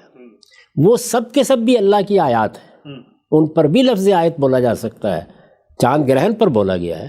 جیسے کہ آپ کو یاد ہوگا کہ رسالت مآب صلی اللہ علیہ وسلم کے زمانے میں جب سورج گرہن ہوا تو لوگوں کو یہ خیال ہوا کہ آپ کے صاحبزادے کی وفات کی وجہ سے ہوا ہے، تو آپ نے فرمایا کہ کسی کے مرنے سے یا جینے سے یہ معاملات نہیں ہوتے، یہ اللہ کی دو نشانیاں ہیں، تو آیاتان کا لفظ استعمال کیا۔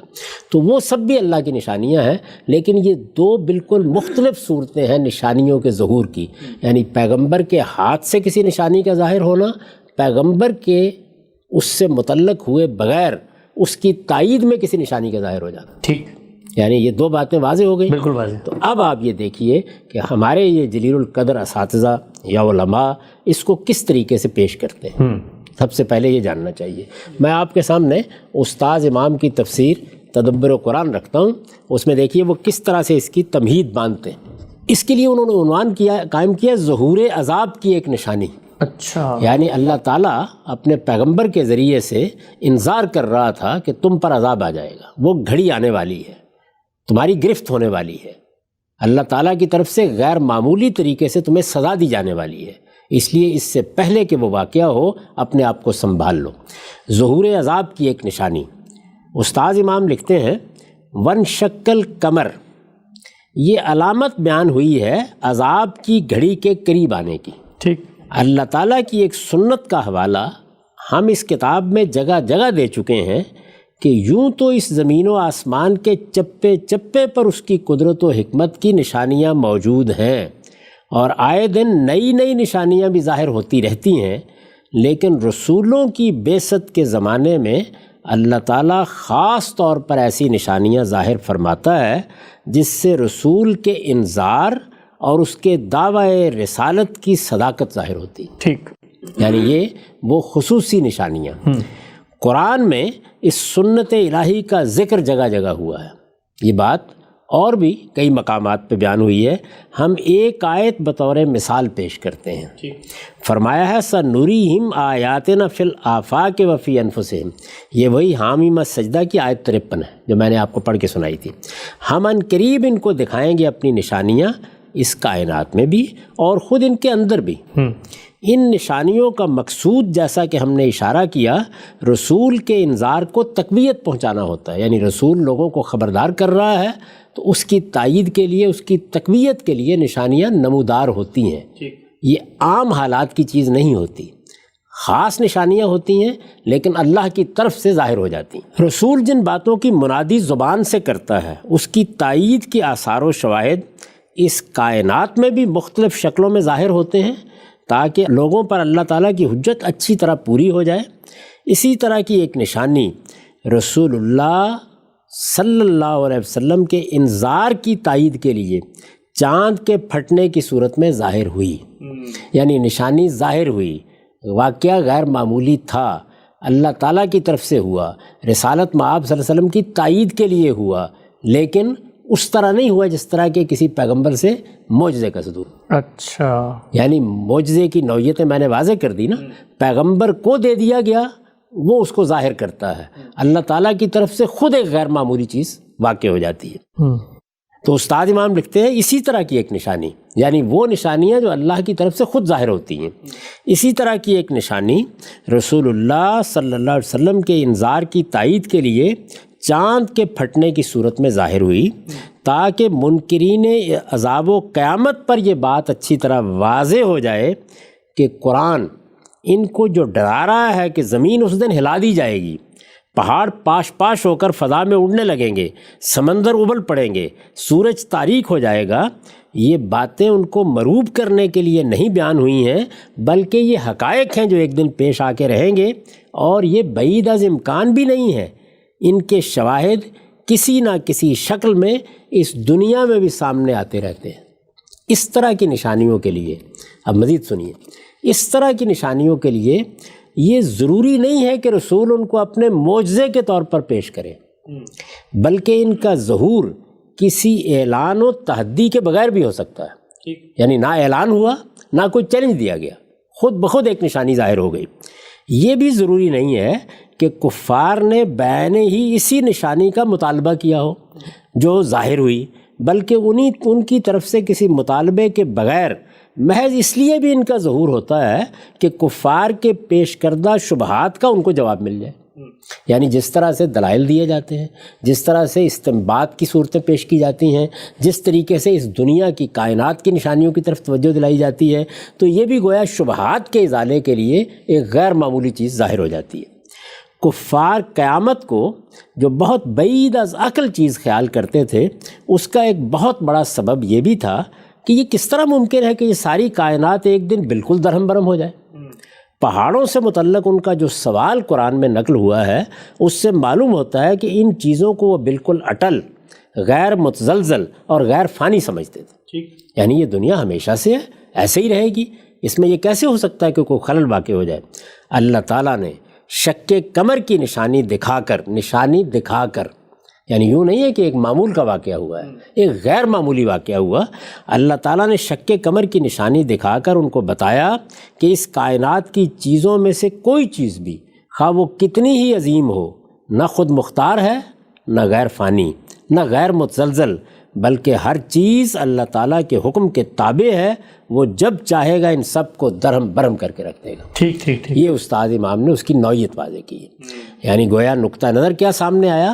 نقطہ نظر یہ سامنے آیا کہ یہ ایک غیر معمولی واقعہ تھا، اس میں کوئی شبہ نہیں ہے، یہ کوئی معمول کی چیز نہیں تھی، ایسے نہیں تھا کہ زلزلہ آ گیا، ایسے نہیں تھا کہ چاند گرہن ہو گیا، بلکہ ایک غیر معمولی واقعہ انسانی تاریخ کا ہوا، اس سے استدلال کیا گیا، وہ اللہ تعالیٰ کی طرف سے ہوا، ایک نشانی کے طور پر ہوا، لیکن اس کی نوعیت ان معجزات کی نہیں تھی جو رسول کے ہاتھ سے صادر ہوتے ہیں۔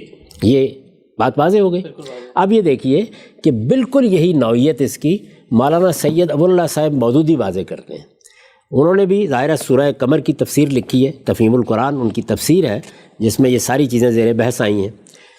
وہ کس طرح اس کو بیان کر رہے ہیں، بہت مختصر سا پیرا ہے، یعنی چاند کا پھٹ جانا اس بات کی علامت ہے کہ وہ قیامت کی گھڑی جس کے آنے کی تم لوگوں کو خبر دی جا رہی تھی قریب آ لگی ہے، اور نظام عالم کے درہم برہم ہونے کا آغاز ہو گیا ہے۔ نیز یہ واقعہ کہ چاند جیسا ایک عظیم کرہ شک ہو کر دو ٹکڑے ہو گیا، اس امر کا کھلا ثبوت ہے کہ جس قیامت کا تم سے ذکر کیا جا رہا ہے وہ برپا ہو سکتی ہے۔ ظاہر ہے کہ جب چاند پھٹ سکتا ہے تو زمین بھی پھٹ سکتی ہے، تاروں اور سیاروں کے مدار بھی بدل سکتے ہیں، اور افلاک کا یہ سارا نظام درہم برہم ہو سکتا ہے۔ اس میں کوئی چیز ازلی و ابدی اور دائم و مستقل نہیں ہے کہ قیامت برپا نہ ہو سکے۔ گویا قیامت کے وقوع پر استدلال کے لیے یہ ایک غیر معمولی نشانی ظاہر ہوئی۔ یہی مولانا سید ابو اللہ صاحب مودودی نے بیان کیا، یہی استاد امام نے بیان کیا ہے۔ تو اب بات کی نوعیت کیا ہوئی کہ ایک واقعہ ہے جو ہوا، غیر معمولی واقعہ ہے جو ہوا، معجزانہ واقعہ ہے جو ہوا، عام حالات کی چیز نہیں ہے، لیکن کس اصول پر ہوا؟ ایک ہے رسول کو معجزہ دے کر کسی واقعے کو اس طریقے سے نمودار کرنا، یہ اس اصول پر نہیں ہوا، یہ اس کے بالکل برخلاف اس اصول پر ہوا جس کو قرآن مجید نے بیان کیا ہے کہ ان کے لیے آفاق میں خود بخود بعض نشانیاں ظاہر ہوں گی، خود ان کے اندر بھی ظاہر ہوں گی۔ ٹھیک، وہ نشانیاں اللہ ہی کی طرف سے ظاہر ہوتی ہیں، وہ غیر معمولی ہوتی ہیں، یعنی بدلیوں کا سایہ کر دینا، من و سلوہ کا نازل ہو جانا، سیدنا مسیح علیہ السلام کا بن باپ کے پیدا ہو جانا، یہ سب غیر معمولی چیزیں ہیں، لیکن یہ کسی پیغمبر کو دیے ہیں معجزے نہیں ہیں، بلکہ اللہ کی طرف سے واقع ہونے والی چیزیں ہیں جو غیر معمولی بھی ہیں اور جو عام قانون سے ہٹ کر بھی ہیں، آپ کہنا چاہیں تو خرق عادت بھی۔ ٹھیک، اچھا ہم سب یہ بتائیے گا، آپ نے بڑی تفصیل سے بتایا کہ اللہ تعالیٰ کی جو سنت ہے، اسکیم ہے، اس میں کیسے وہ لوگوں کو نشانیاں دکھاتے ہیں، اس میں اس معاملے کی جو آپ نے نسبت ہے وہ اللہ کی طرف موڑ دی ہے۔ سوال میرا آپ سے یہ ہے، آپ ہمیشہ اصرار کرتے ہیں زبان کے بارے میں، قرآن کا لفظ، جملے کی تالیف اور سیاق، یہ جو قرآن کی آیت ہے جس میں اس واقعے کو ریفر کیا گیا ہے، کیا اس کے اندر کہیں اس بات کی نفی کی گئی ہے کہ یہ واقعہ رسول اللہ سے نہیں ہوا بلکہ اللہ تعالیٰ سے ہوا ہے، یا اللہ تعالیٰ سے اس کا صدور ہوا ہے؟ اس کی کوئی لفظ میں صریح دلیل موجود ہے؟ نہ اس کی ہے نہ اس کی، وہاں تو صرف اتنی بات کہی گئی ہے کہ یہ واقعہ ہوا ہے، یعنی چاند پھٹ گیا۔ یہ اس بات کی دلیل ہے کہ قیامت قریب آ لگی ہے، اور یہ لوگ کوئی نشانی بھی دیکھ لیں تو یہی کہہ دیتے ہیں کہ یہ تو ایک جادو ہے جو ہم پر کر دیا گیا ہے۔ بس اتنی بات بیان ہوئی، اس سے زیادہ کوئی بات نہیں بیان ہوئی۔ میں نے آپ کے سامنے سب روایات رکھ دیں، ان میں بھی یہی بات بیان ہوئی۔ اب سوال یہ پیدا ہوتا ہے کہ قرآن یا حدیثیں اس واقعے کو کس حیثیت سے پیش کر رہی ہیں؟ اللہ تعالیٰ کی طرف سے نمودار ہونے والی ایک غیر معمولی نشانی کے طور پر پیش کر رہی ہیں، یا رسالت مآب صلی اللہ علیہ وسلم کے ہاتھ پر صادر ہونے والے ایک معجزے کے طور پر پیش کر رہی ہیں؟ تو میں نے آپ سے عرض کیا ہے کہ میں اس میں متفرد نہیں ہوں، محقق علماء میں سے بہت سے لوگوں کی یہ رائے ہے، اور ہمارے زمانے کے ان دو جلیل القدر اہل علم نے یہی بات بیان کی ہے۔ تو ہم ان کے دلائل کو دیکھتے ہیں، تجزیہ کریں گے نا، وہ یہ بتائیں گے کہ یہ کیا چیز ہے، ان کو ہم دیکھتے ہیں، اس سے خود بخود واضح ہو جائے گا کہ وہ کس استدلال کی بنیاد پر یہ بات کر رہے ہیں۔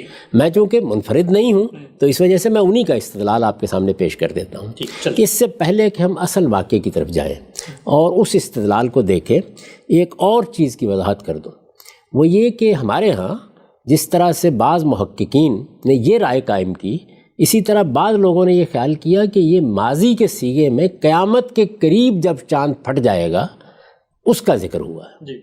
تو بعض لوگوں کی یہ رائے بھی ہوئی، گویا یہ واقعہ رسالت مآب صلی اللہ علیہ وسلم کے زمانے میں نہیں ہوا جیسے کہ حدیثوں میں آیا، جیسے کہ قرآن بیان کرتا ہے بظاہر، بلکہ یہ واقعہ قیامت کے قریب ہوگا، اور اس وقت کو بتایا گیا ہے کہ جب زمین و آسمان درم برم ہونے والے ہیں۔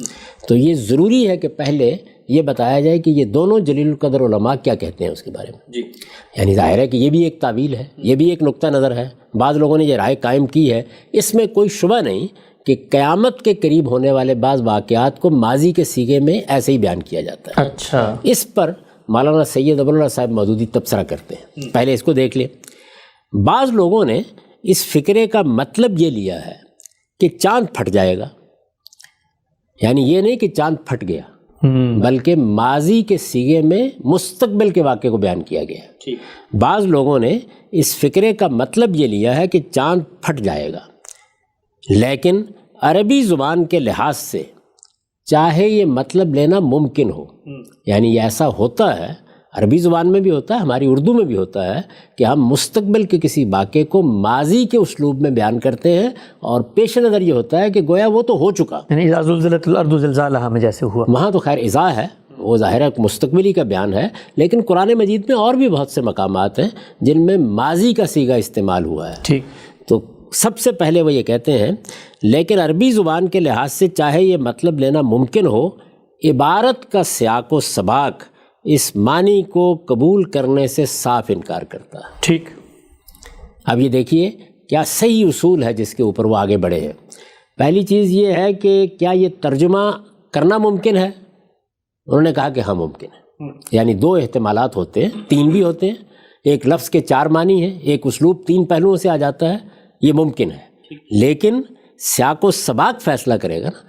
جب دو امکانات پیدا ہو گئے، یعنی ماضی کے سیغے میں ماضی کا واقعہ بیان ہوا ہے، ماضی کے سیغے میں مستقبل کا واقعہ بیان ہوا ہے، دو احتمالات پیدا ہو گئے، قرآن قطعی الدلالہ ہے، اگر جملہ فیصلہ نہیں کر سکا تو سیاق و سباق کرے گا۔ عبارت کا سیاق و سباق اس معنی کو قبول کرنے سے صاف انکار کرتا ہے۔ اول تو یہ مطلب لینے سے پہلا فکرہ ہی بے معنی ہو جاتا ہے، کہ دیکھیے وہ تحلیل کر رہے ہیں. اول تو یہ مطلب لینے سے پہلا فکرہ ہی بے معنی ہو جاتا ہے. چاند اگر اس کلام کے نزول کے وقت پھٹا نہیں تھا بلکہ وہ آئندہ کبھی پھٹنے والا ہے تو اس کی بنا پر یہ کہنا بالکل محمل بات ہے کہ قیامت کی گھڑی قریب آ گئی. کیونکہ کوئی علامت ظاہر ہی نہیں ہوئی تو کس سے آپ ریفر کر رہے ہیں؟ یعنی آپ کس بنیاد پر یہ بات کہہ رہے ہیں؟ آخر مستقبل میں پیش آنے والا کوئی واقعہ اس کے قرب کی یعنی قیامت کے قرب کی علامت کیسے قرار پا سکتا ہے کہ اسے شہادت کے طور پر پیش کرنا ایک معقول طرز استدلال ہو. دوسرے، یہ مطلب لینے کے بعد جب ہم آگے کی عبارت پڑھتے ہیں تو محسوس ہوتا ہے کہ وہ اس کے ساتھ کوئی مناسبت نہیں رکھتی. آگے کی عبارت صاف بتا رہی ہے کہ لوگوں نے اس وقت کوئی نشانی دیکھی تھی جو امکان قیامت کی صریح علامت تھی، مگر انہوں نے اسے جادو کا کرشمہ قرار دے کر جھٹلا دیا اور اپنے اس خیال پر جمے رہے کہ قیامت کا آنا ممکن نہیں ہے. اس سیاق و سباق میں ان شکل قمر کے الفاظ اسی صورت میں ٹھیک بیٹھ سکتے ہیں جب کہ ان کا مطلب چاند پھٹ گیا ہو. چاند پھٹ جائے گا کے معنی میں ان کو لے لیا جائے تو بعد کی ساری عبارت بے جوڑ ہو جاتی ہے. سلسلہ کلام میں اس فکرے کو رکھ کر دیکھ لیجئے، آپ خود محسوس کریں گے کہ اس کی وجہ سے ساری یہ عبارت بے معنی ہو گئی ہے. تو انہوں نے کیا کیا ہے کہ اس کو رکھ کے دکھا دیا. قیامت کی گھڑی قریب آ گئی اور چاند پھٹ جائے گا.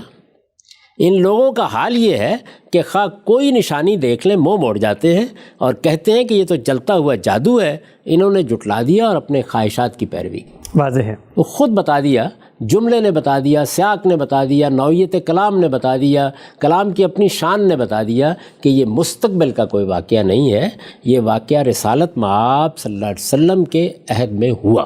ٹھیک، یعنی یہ پہلی چیز ضروری تھی، اس لیے کہ ہمارے زمانے میں بھی بعض لوگوں نے اس سے یہ معنی لیے ہیں. آپ دیکھیے کہ بیان ہی اسی استدلال کو استاد امام بھی واضح کرتے ہیں. یعنی وہ بھی یہ بتاتے ہیں کہ یہ معاملہ کس طریقے سے ہوا اور اللہ تعالیٰ نے کس طرح سے اپنے پیغمبر کی مدد کی یا ان کی تائید کی اور کس طرح سے یہ ظاہر ہوا. اب دیکھیے بیان ہی یہی استدلال استاذ امام بھی کر رہے ہیں.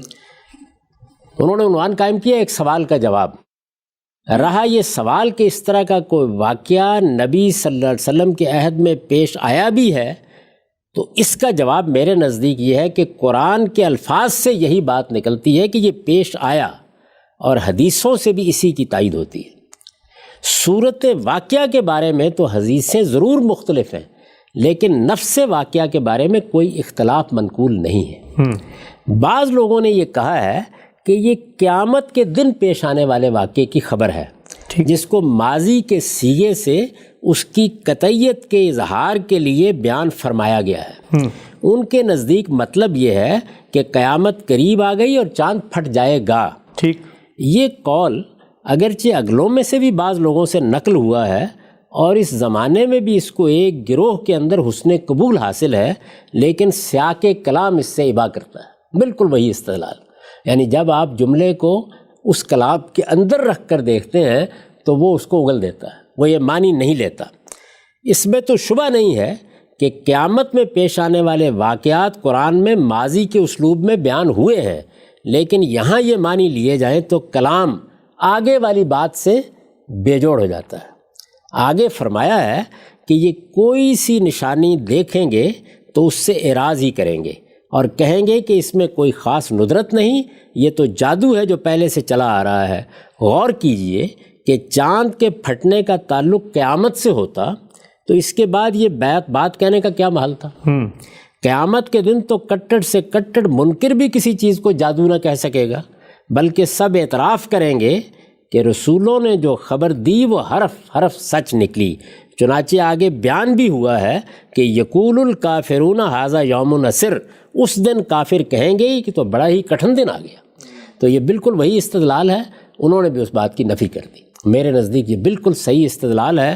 یہ کوئی قیامت کے قریب پیش آنے والے واقعے کا ذکر نہیں ہے جس کو ماضی کے اسلوب میں بیان کیا گیا ہے بلکہ ماضی کا واقعہ ہے، عہد رسالت کا واقعہ ہے، غیر معمولی واقعہ ہے، معجزانہ طریقے سے ہوا ہے لیکن اس کی نوعیت ایک واقعے کی ہے.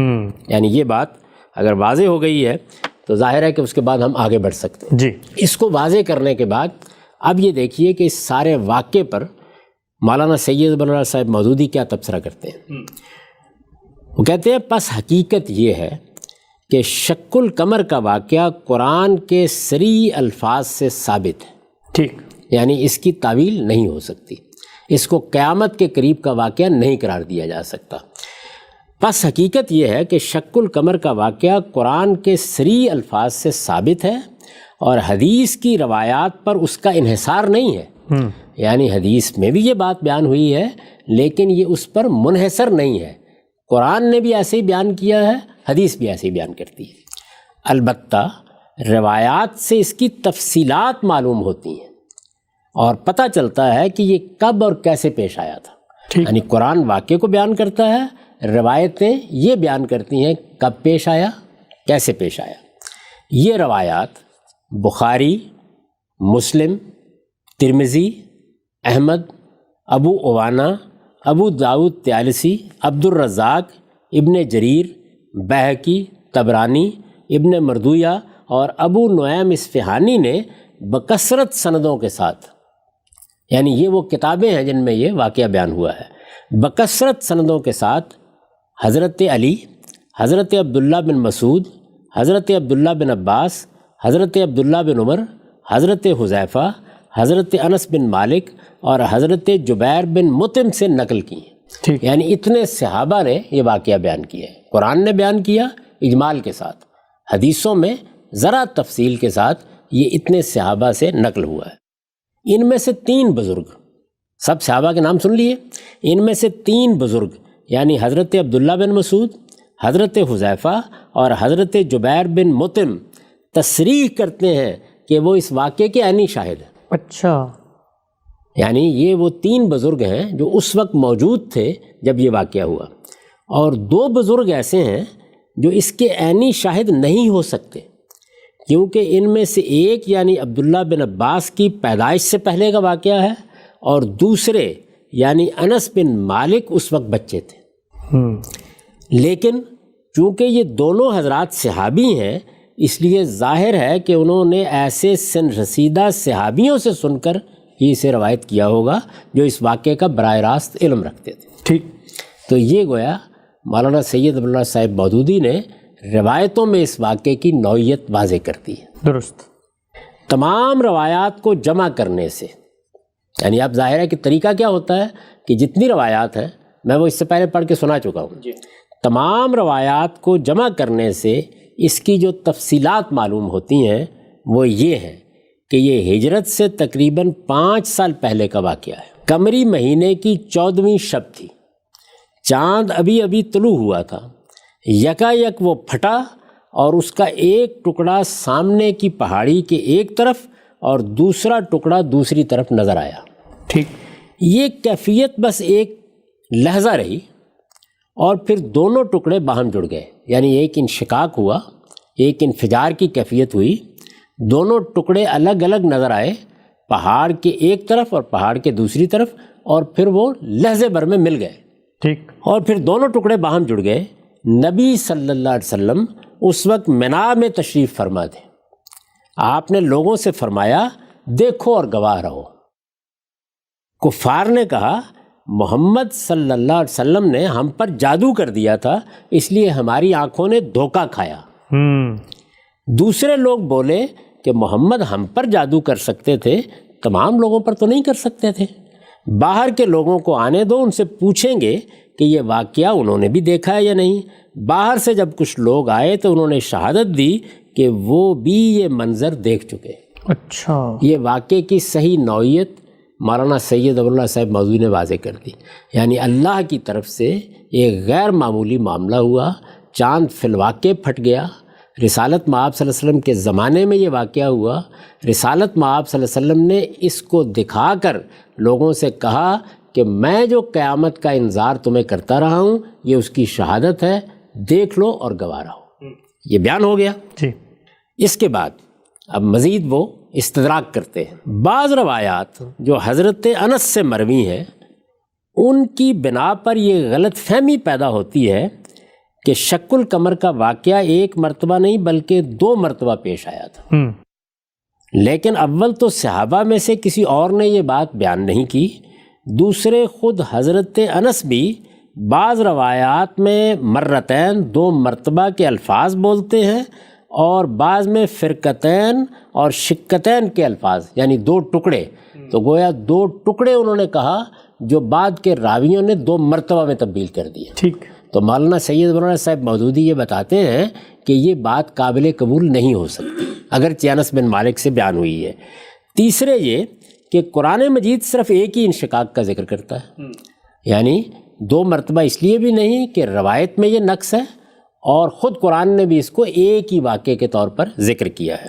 اس بنا پر صحیح بات یہی ہے کہ یہ واقعہ صرف 1 مرتبہ پیش آیا تھا۔ اب سنیے، رہے وہ قصے جو عوام میں مشہور ہیں کہ رسول اللہ صلی اللہ علیہ وسلم نے انگلی سے چاند کی طرف اشارہ کیا اور وہ 2 ٹکڑے ہو گیا، اور یہ کہ چاند کا ایک ٹکڑا حضور کے گریبان میں داخل ہو کر آپ کی آستین سے نکل گیا، تو یہ بالکل ہی بے اصل ہے۔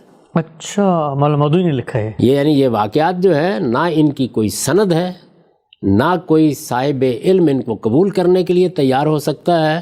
عام طور پر واعظ حضرات اس طرح کی چیزیں بیان کر دیتے ہیں۔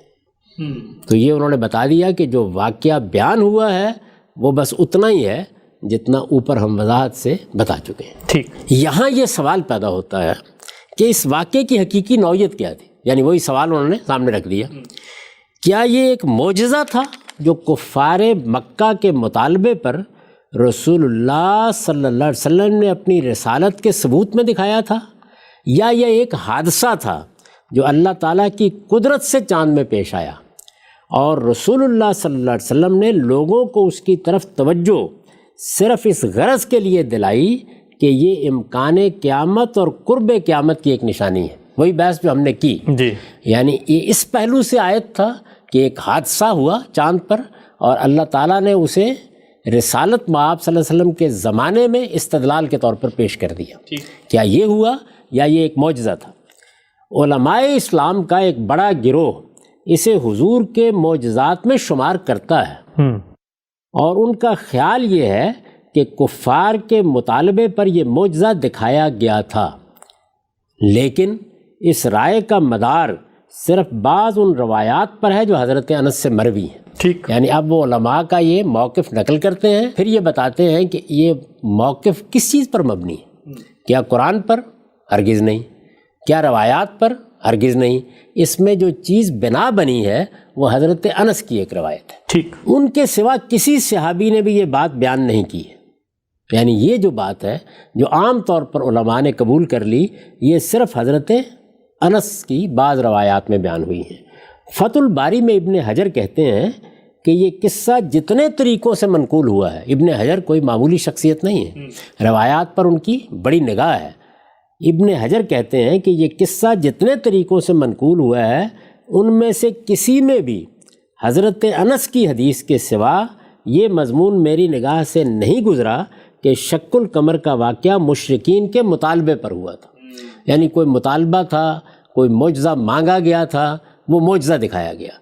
تو وہ یہ کہتے ہیں کہ کسی روایت میں بھی سوائے انس بن مالک کی روایت کے یہ بات بیان نہیں ہوئی۔ ایک روایت ابو نعیم اصفہانی نے دلائل النبوہ میں حضرت عبداللہ بن عباس سے بھی اس مضمون کی نقل کی ہے، مگر اس کی سند ضعیف ہے۔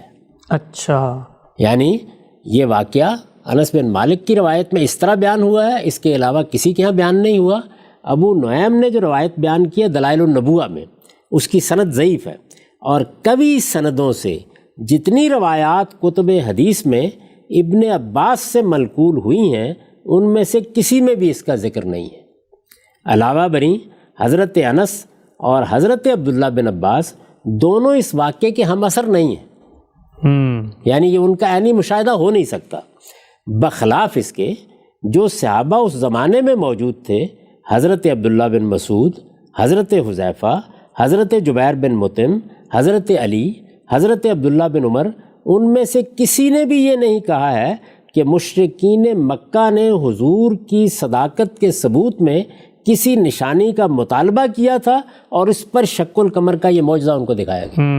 یعنی کسی صحابی نے بھی ان جلیل القدر صحابہ میں سے یہ ایسے بیان نہیں کیا۔ سب سے بڑی بات یہ ہے کہ قرآن مجید خود بھی اس واقعے کو رسالت محمدی کی نہیں بلکہ قرب قیامت کی نشانی کے طور پر پیش کر رہا ہے۔ البتہ یہ اس لحاظ سے حضور کی صداقت کا ایک نمایاں نشان یا ثبوت ضرور تھا کہ آپ نے قیامت کے آنے کی جو خبریں لوگوں کو دی تھیں یہ واقعہ ان کی تصدیق کر رہا تھا۔ ٹھیک، یہ مولانا سید ابواللہ صاحب مودودی نے اس واقعے کی، اس کی روایات کی، اس میں اختلافات کی تحلیل کر کے بتا دیا، اور میرے نزدیک یہ بہترین تحلیل ہے جس کے بعد یہ بات بالکل واضح ہو جاتی ہے کہ یہ ایک حادثہ تھا، ایک غیر معمولی واقعہ تھا، اللہ تعالیٰ کی طرف سے ہوا۔ اللہ تعالیٰ نے خود بھی اس کو ایک نشانی قرار دیا، پیغمبر نے بھی اس کو ایک نشانی قرار دیا، اور لوگوں کو توجہ دلائی کہ میں جو قیامت کا انذار تمہیں کر رہا تھا یہ اس کی ایک نشانی ظاہر ہوئی ہے۔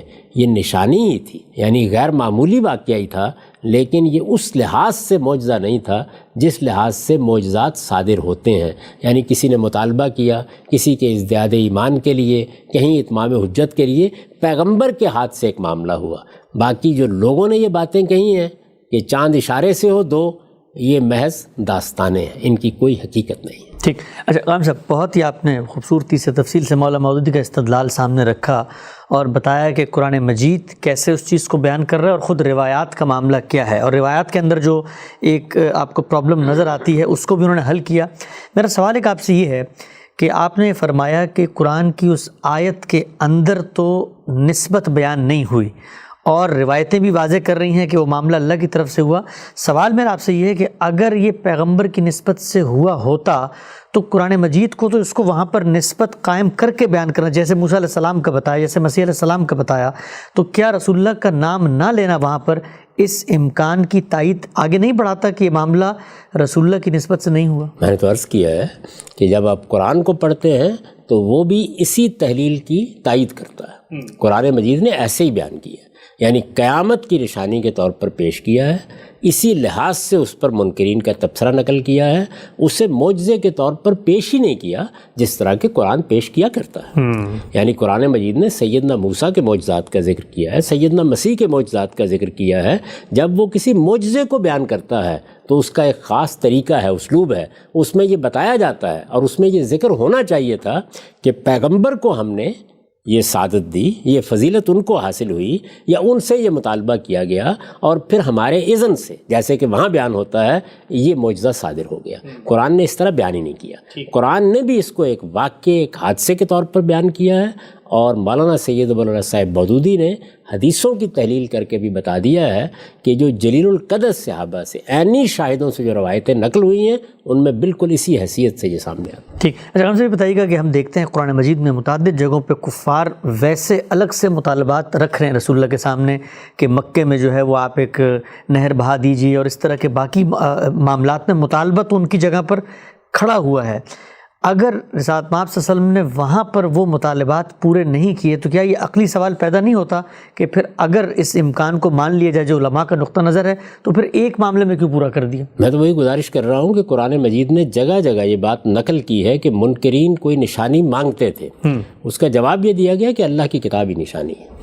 قرآن مجید نے جس معجزے کو رسالت مآب صلی اللہ علیہ وسلم کے سب سے بڑے معجزے کی حیثیت سے پیش کیا وہ خود قرآن مجید ہے۔ ٹھیک، اس وقت وہ ہمارا موضوع نہیں ہے کہ رسالت مآب صلی اللہ علیہ وسلم کے ساتھ اس معجزے کی کیا نوعیت ہے، اور یہ کس طرح ایک دائمی معجزہ ہے، یہ ابدی معجزہ ہے، یہ قیامت تک معجزہ ہے، یہ بڑی غیر معمولی چیز ہے۔ خود قرآن نے اپنے آپ کو اسی حیثیت سے پیش کیا ہے۔ آپ دیکھیے قرآن خود کہتا ہے کہ یہ دیکھو یہ بات شہادت دے رہی ہے کہ میں خدا کی طرف سے ہوں۔ تو گویا معجزے کی حیثیت اگر رسالت مآب صلی اللہ علیہ وسلم کے حوالے سے اصلاً کسی چیز کو حاصل ہے تو وہ قرآن مجید ہے۔ تاہم رسالت مآب صلی اللہ علیہ وسلم سے کچھ ایسے معجزات صادر ہوئے جن کا ہم پہلے ذکر کر چکے ہیں جو صحابہ کے سامنے آئے۔ اس سے پیش نظر کیا تھا؟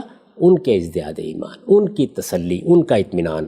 تو معجزات ہوئے، معجزات کا انکار کرنے کا کوئی سوال نہیں ہے۔ اس واقعے کے بارے میں یہی حقیقت ہے جو خود قرآن سے سامنے آتی ہے، جو روایات سے بھی سامنے آتی ہے۔ ٹھیک، اچھا ہم سب یہ بتائیے گا کہ بہت ساری تاریخی روایات میں یہ بات آتی ہے کہ ہندوستان کے اندر بھی لوگوں نے اس کا مشاہدہ کیا اور راجے مہاراجے تھے، اور میں مثلا ایک حوالہ پڑھ دیتا ہوں، یہ علامہ آلوسی کی کتاب میں ہے کہ وہ کہتے ہیں کہ تاریخ میں یہ بات لکھی گئی ہے کہ جب سلطان غزنوی جو ہندوستان پہ بار بار حملے کر رہے تھے تو وہاں پر بھی عمارتوں پہ تختی لوگوں نے لکھی کہ چاند 2 ٹکڑے ہوا تھا، تو یہ جو ہوا تو کیا دنیا بھر میں اس کا مشاہدہ کیا گیا؟ یہ بہت اچھا سوال آپ نے آخر میں کیا ہے، اس کا جواب بھی مولانا سید اللہ صاحب مودودی نے دیا ہے۔ اچھا، تو چنانچہ وہ بھی سن لیجئے۔ جی، انہوں نے بحث کا خاتمہ اسی پر کیا ہے۔ وہ لکھتے ہیں معترضین اس پر 2 طرح کے اعتراضات کرتے ہیں۔ اول تو ان کے نزدیک ایسا ہونا ممکن ہی نہیں ہے کہ چاند جیسے عظیم کرے کے 2 ٹکڑے پھٹ کر الگ ہو جائیں اور سینکڑوں میل کے فاصلے تک ایک دوسرے سے دور جانے کے بعد پھر باہم جڑ جائیں۔ ٹھیک، یعنی ایک اعتراض یہ کرتے ہیں کہ یہ ممکن کیسے ہے؟ چاند ایک بڑا عظیم کرہ ہے، وہ 2 ٹکڑے ہو گیا، وہ پھٹ گیا اور پھر سینکڑوں میل کے فاصلے تک وہ ایک دوسرے سے دور گئے، پھر باہم جڑ گئے۔ دوسرے، یعنی یہ ایک اعتراض ہے۔ دوسرے وہ کہتے ہیں کہ اگر ایسا ہوا ہوتا تو یہ واقعہ دنیا بھر میں مشہور ہو جاتا، تاریخوں میں اس کا ذکر آتا اور علم نجوم کی کتابوں میں اسے بیان کیا جاتا۔ لیکن در حقیقت یہ دونوں اعتراضات بے وزن ہیں۔ اب وہ ان کا جواب دے رہے ہیں، لیکن در حقیقت یہ دونوں اعتراضات بے وزن ہیں جہاں تک اس کے امکان کی بحث ہے، یعنی یہ ممکن کیسے ہوا، یہ کیسے ممکن ہے کہ ایک اتنا بڑا کرہ پھٹ جائے اور اس کے دونوں ٹکڑے نظر آئیں اور پھر وہ مل جائے۔ لیکن در حقیقت یہ دونوں اعتراضات بے وزن ہیں جہاں تک اس کے امکان کی بحث ہے۔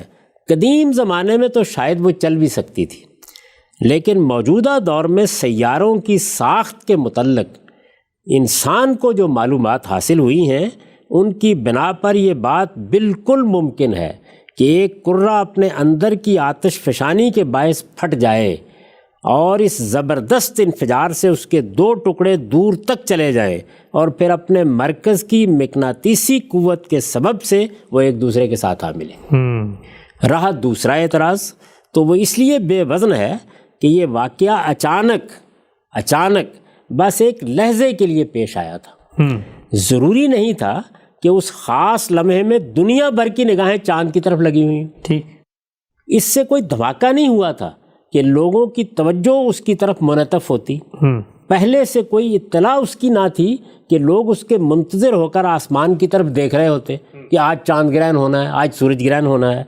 پوری روئے زمین پر اسے دیکھا بھی نہیں جا سکتا تھا، بلکہ صرف عرب اور اس کے مشرقی جانب کے ممالک ہی میں اس وقت چاند نکلا ہوا تھا۔ تاریخ نگاری کا ذوق اور فن بھی اس وقت تک اتنا ترقی یافتہ نہ تھا کہ مشرقی ممالک میں جن لوگوں نے اسے دیکھا ہوتا وہ اسے ثبت کر لیتے، اور کسی مورخ کے پاس یہ شہادتیں جمع ہوتی اور وہ تاریخ کی کسی کتاب میں ان کو درج کر لیتا۔ یہ انہوں نے گویا دوسرے اعتراض کا جواب دیا۔ تاہم مالابار کی تاریخوں میں یہ ذکر آیا ہے کہ اس رات وہاں کے ایک راجے نے یہ منظر دیکھا تھا۔ رہیں وہ علم نجوم کی کتابیں اور جنتریاں، تو ان میں اس کا ذکر آنا صرف اس حالت میں ضروری تھا جب کہ چاند کی رفتار اور اس کی گردش کے راستے اور اس کے طلوع و غروب کے اوقات میں اس سے کوئی فرق واقع ہو جاتا۔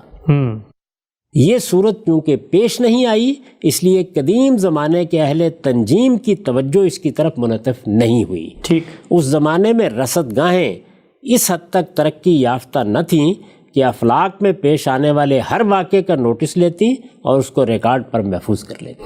تو یہ انہوں نے جواب دے دیا۔ میرے نزدیک یہ جواب بالکل صحیح ہے، بالکل معقول ہے، اور ہر آدمی جو صفائی قلب کے ساتھ دیانتداری سے کسی چیز کو سمجھنا چاہتا ہے وہ ان دلائل کی روشنی میں واقعے کی اصل نوعیت کو جان سکتا ہے۔ ٹھیک، آخری سوال غام صاحب، وہ سوال یہ ہے کہ ہم یہ دیکھتے ہیں علماء کے نقطہ نظر سے جو آپ کا اختلاف ہے اس کے دلائل تو آپ نے واضح کیے، جدید پڑھا لکھا ذہن آج کے دور میں بہت سارے مذہبی تصورات، قرآن مجید کے دعووں کے اوپر اعتراض کرتے ہیں۔ ان کی جو بنائے استدلال ہے وہ یہ ہے کہ کوئی ایسا سائنٹیفک ایویڈنس نہیں ہے. ہم یہ جانتے ہیں کہ ایک واقعہ اس طرح آپ نے بیان کیا, مولانا مودودی نے بھی لکھا کہ ہو تو سکتا ہے, لیکن اس کے کوئی آثار, اس کے کوئی شواہد یا اس کی ہسٹری کو ٹریس کرنے کے لیے کوئی سائنٹیفک ایویڈنس ہو. میرے سامنے یہ ناسا کے لیونر سائنس انسٹیٹیوٹ کے ایک بڑے سائنٹسٹ کا بیان ہے. وہ کہتے ہیں کہ نو current scientific evidence reports that the moon was split into two. اسی طریقے سے بہت سارے جو ملحدین ہیں یا مذہب پر اعتراض کرتے ہیں وہ کہتے ہیں کہ 6000 سال کی تاریخ اس واقعے سے خالی ہے کہ چاند کبھی دنیا میں ٹوٹا بھی تھا. ایک ہی بات یہ ہے کہ اس کا جواب تو دے دیا نا مولانا سید انور صاحب بازوی نے. واقعہ کس طرح پیش آیا, ایک لحظے کے لیے پیش آیا, اللہ کی ایک نشانی نمودار ہوئی, یہ باتیں تو سب کی سب انہوں نے واضح کر دی ہیں. اب رہ گئی یہ بات کہ سائنسی طور پر اس کا ثبوت مل جائے تو انتظار کیجیے. اگر کوئی آثار وہاں باقی رہے ہوں گے تو ضرور مل جائیں گے. آپ کو معلوم ہے کہ جب 1935 کا زلزلہ آیا تو جگہ جگہ سے کوئٹہ میں زمین پھٹ گئی تھی جی, لیکن کیا اب اس کے آثار کی آپ اس وقت تحقیق کریں گے تو معلومات ہو جائیں گی؟ بعض چیزوں کی ہو سکتا ہے کہ ہو جائے, تو اس وجہ سے اس کا انتظار کیجیے. اور مولانا امین احسن اصلاحی نے, استاذ امام نے جو کچھ اس پر لکھا ہے وہ بھی سن لیجیے. جی, یہ شبہ صحیح نہیں ہے کہ اس طرح کا کوئی واقعہ پیش آیا ہوتا تو دوسری قوموں کی تاریخ میں بھی اس کا ذکر ہوتا. ہماری زمین اور دوسرے کروں میں اس طرح کی شکست و ریخت اور ان کے ٹکڑوں کے درمیان انفصال و اتصال کے کتنے واقعات ہیں جو آئے دن ہوتے رہتے ہیں, لیکن پہلے زمانے میں ان کے مشاہدہ ایک خاص دائرہ کار ہی کے اندر محدود رہتا تھا. ہمارے زمانے میں اس طرح کے تغیرات کی تحقیق کے لیے بین الاقوامی ادارے اور رصدگاہیں وجود میں آ گئی ہیں. اس وجہ سے کوئی واقعہ ظہور میں آتا ہے تو اس کی تحقیق کے لیے فوراً ساری دنیا کے تحقیقاتی ادارے بھاگ دوڑ شروع کر دیتے ہیں. یہ اصل میں جو لوگ اعتراضات کرتے ہیں وہ اس سے اسیر ہیں. وہ موجودہ زمانے کو ماضی میں داخل کر دیتے ہیں. ان کا خیال ہے کہ جس طرح اس وقت ہر چیز نوٹس میں آ جاتی ہے اس وقت بھی آ جاتی تھی, اور برق کی رفتار سے اس کی اطلاع دنیا کے گوشے گوشے میں پہنچ جاتی ہے. پہلے تحقیق و اطلاع کے یہ وسائل موجود نہیں تھے, اس وجہ سے اس کی خبر ایک خاص دائرے ہی میں محدود رہ گئی. یعنی خبر تو موجود ہے, تاریخ میں موجود ہے. یہ جو میں نے آپ کے سامنے روایات پڑھی ہیں یہ تاریخی روایات ہی ہیں, تاریخی ریکارڈ ہے, خبر موجود ہے. پہلے تحقیق و اطلاع کے یہ وسائل موجود نہیں تھے, اس وجہ سے اس کی خبر ایک خاص دائرے میں محدود رہ گئی. لیکن یہ دائرہ, یعنی یہ کون لوگ یہ خبر دے رہے ہیں, لیکن یہ دائرہ نہایت ثقہ لوگوں کا ہے. صحابہ کرام میں بہت جلیل القدر لوگ اس کو اپنے ایک عینی مشاہدے کے طور پر پیش کر رہے ہیں. ٹھیک, اس وجہ سے نفس واقعہ کی تکذیب کی کوئی وجہ نہیں ہے. یعنی یہ بالکل غیر معقول بات ہوگی کہ اس طرح کے شبہات کی بنیاد پر اس کا انکار کیا جائے. ہو سکتا ہے کہ کل کو سائنسدانوں کے لیے چاند کی تحقیق کی وسیع راہیں کھل جائیں اور علمی تحقیقات سے ثابت ہو جائے کہ چاند کا فلاں حصہ فلاں حصے سے مربوط تھا, لیکن اتنے 100 سال پہلے وہ الگ ہو کر فلاں حصے سے جا ملا.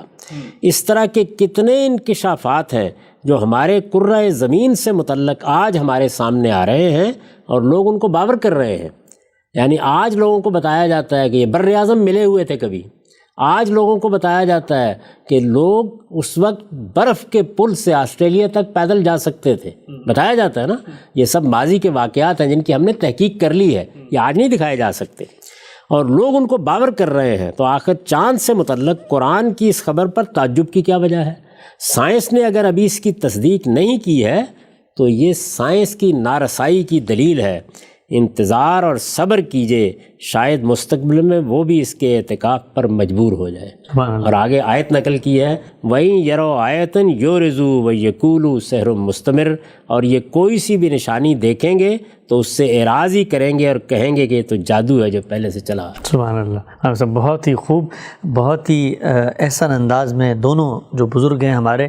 اور بلکہ میں آخر میں یہ بھی چاہوں گا کہ اس پر بھی آپ ایک کمنٹ کیجئے کہ آپ کے نزدیک کوئی مختلف الخیال بزرگ ہو یا کوئی آپ کی مکتب فکر کا آدمی ہو, اگر اس کا استدلال آپ کو اپیل کرتا ہے تو اس کو اپنانے میں, اس کو پیش کرنے میں, اس کو اپنا استدلال سمجھنے میں ہمیں کوئی آر محسوس نہیں کرنی چاہیے. ایسے ہی یہی علمی طریقہ ہے. یعنی آج پہلے دن ہم دین پر غور کرنے کے لیے بیٹھے ہیں, 14 صدیوں کی تاریخ ہے، جلیل القدر اہل علم نے قرآن پر قائم کیا ہے، حدیثوں پر کام کیا ہے، ہم سب ان کے کام کے مرہون منت ہیں۔ تو ہم کیا کرتے ہیں، یعنی میرا طریقہ کیا ہے کہ جب میرے سامنے کوئی مسئلہ آئے گا تو میں یہ دیکھوں گا کہ اہل علم نے اس کو کیسے بیان کیا، کس طرح دیکھا، پھر ظاہر ہے کہ جب ان کی آراء سامنے آئیں گی تو ان کے استدلال کی تحقیق کروں گا۔ اس استدلال کی تحقیق کے نتیجے میں بعض موقعوں کے اوپر بعض بزرگوں سے اختلاف ہو جاتا ہے اور بعض سے اتفاق ہوتا ہے، اور کبھی ایسا بھی ہو جاتا ہے کہ سب سے اختلاف ہو جائے۔ اگر سب سے اختلاف ہے تو پھر میں اپنے دلائل بیان کر دوں گا۔ اس سے پہلے بعض موقعوں کے اوپر میں نے یہ طریقہ اختیار کیا۔ اگر مجھے اتفاق ہے، اور خاص طور پر شیخین سے یعنی مولانا سید امراللہ صاحب مودودی سے یا استاذ امام سے، تو میں اس کو بیان کر دوں گا، اس لیے کہ یہی وہ بزرگ ہیں جن کی آغوش میں نے تربیت پائی۔ ٹھیک، ہم سب واقع شق القمر علماء کا نقطہ نظر، آپ کا استدلال اور آپ کی تائید یا آپ جن کی تائید میں کھڑے ہوئے ہیں ان کا حوالہ ریفرنس آپ نے بڑی ہی تفصیلی انداز میں ایک ایک سوال، ایک ایک اعتراض، قرآن مجید، روایات کے معاملہ، سب پر آپ نے بہت گفتگو کی۔ آخر میں بالکل چاہتا ہوں کہ جو گفتگو سننے والے ہیں، 2 نشستوں میں یہ محیط گفتگو ہے، پوائنٹس کی صورت میں اگر آپ یہ بتا دیں کہ اس واقعے کے بارے میں جو آپ کا نتیجہ ہے، آپ کا استدلال ہے، اس کا خلاصہ کیا ہے؟ یعنی یہ در حقیقت ایک غیر معمولی واقعہ تھا، ایک حادثہ تھا جو ہوا، فی الواقع ہوا، رسالت مآب صلی اللہ علیہ وسلم کے زمانے میں ہوا۔ یہ کوئی معمول کی چیز نہیں تھی کہ چاند گرہن ہو گیا، سورج گرہن ہو گیا، زلزلہ آ گیا۔ یہ غیر معمولی معاملہ تھا۔ میں نے غیر معمولی معاملات کی اس سے پہلے جو صورتیں رہی ہیں ان کا حوالہ دیا۔ سیدنا مسیح کی غیر معمولی پیدائش ہو گئی، بن باپ کے دنیا میں آ گئے، بدلیاں بنی اسرائیل کے اوپر سایہ فگن ہو گئیں، یہ سب چیزیں بیان ہوئیں۔ یہ اسی نوعیت کا ایک غیر معمولی واقعہ تھا جو ہوا۔ اس سے قرآن نے بھی استدلال کیا، رسالت مآب نے بھی استدلال کیا، لیکن یہ کفار کے مطالبے پر دکھایا جانے والا کوئی معجزہ نہیں تھا۔ اور اس کی جو عام تصویر لوگوں کے ذہن میں ہے کہ ایک اشارہ کیا گیا، چاند ٹوٹ گیا، آستین میں داخل ہوا، نکل گیا، وہ بالکل بے اصل باتیں ہیں، ان کی کوئی بنیاد نہیں ہے۔ ضعیف روایتوں کو چھوڑ کر اگر آپ صحیح اور حسن روایتیں سامنے رکھیں گے اور محدثین کے طریقے کے مطابق ان کا انتخاب کریں گے تو وہی تصویر سامنے آتی ہے جو ان دونوں بزرگوں نے پیش کر دی۔ ہم سب بہت شکریہ آپ کے وقت کا۔ ہم نے بہت تفصیل سے آج اعتراضات کی سیریز کی 39 ایپیسوڈ کے اندر غامدی صاحب سے تمام ان اعتراضات پر گفتگو کی، ان سے تفصیل چاہی۔ انشاءاللہ آئندہ ایک نئے اعتراض کے ساتھ دوبارہ حاضر ہوں گے۔ اب تک آپ کے وقت کا بہت شکریہ۔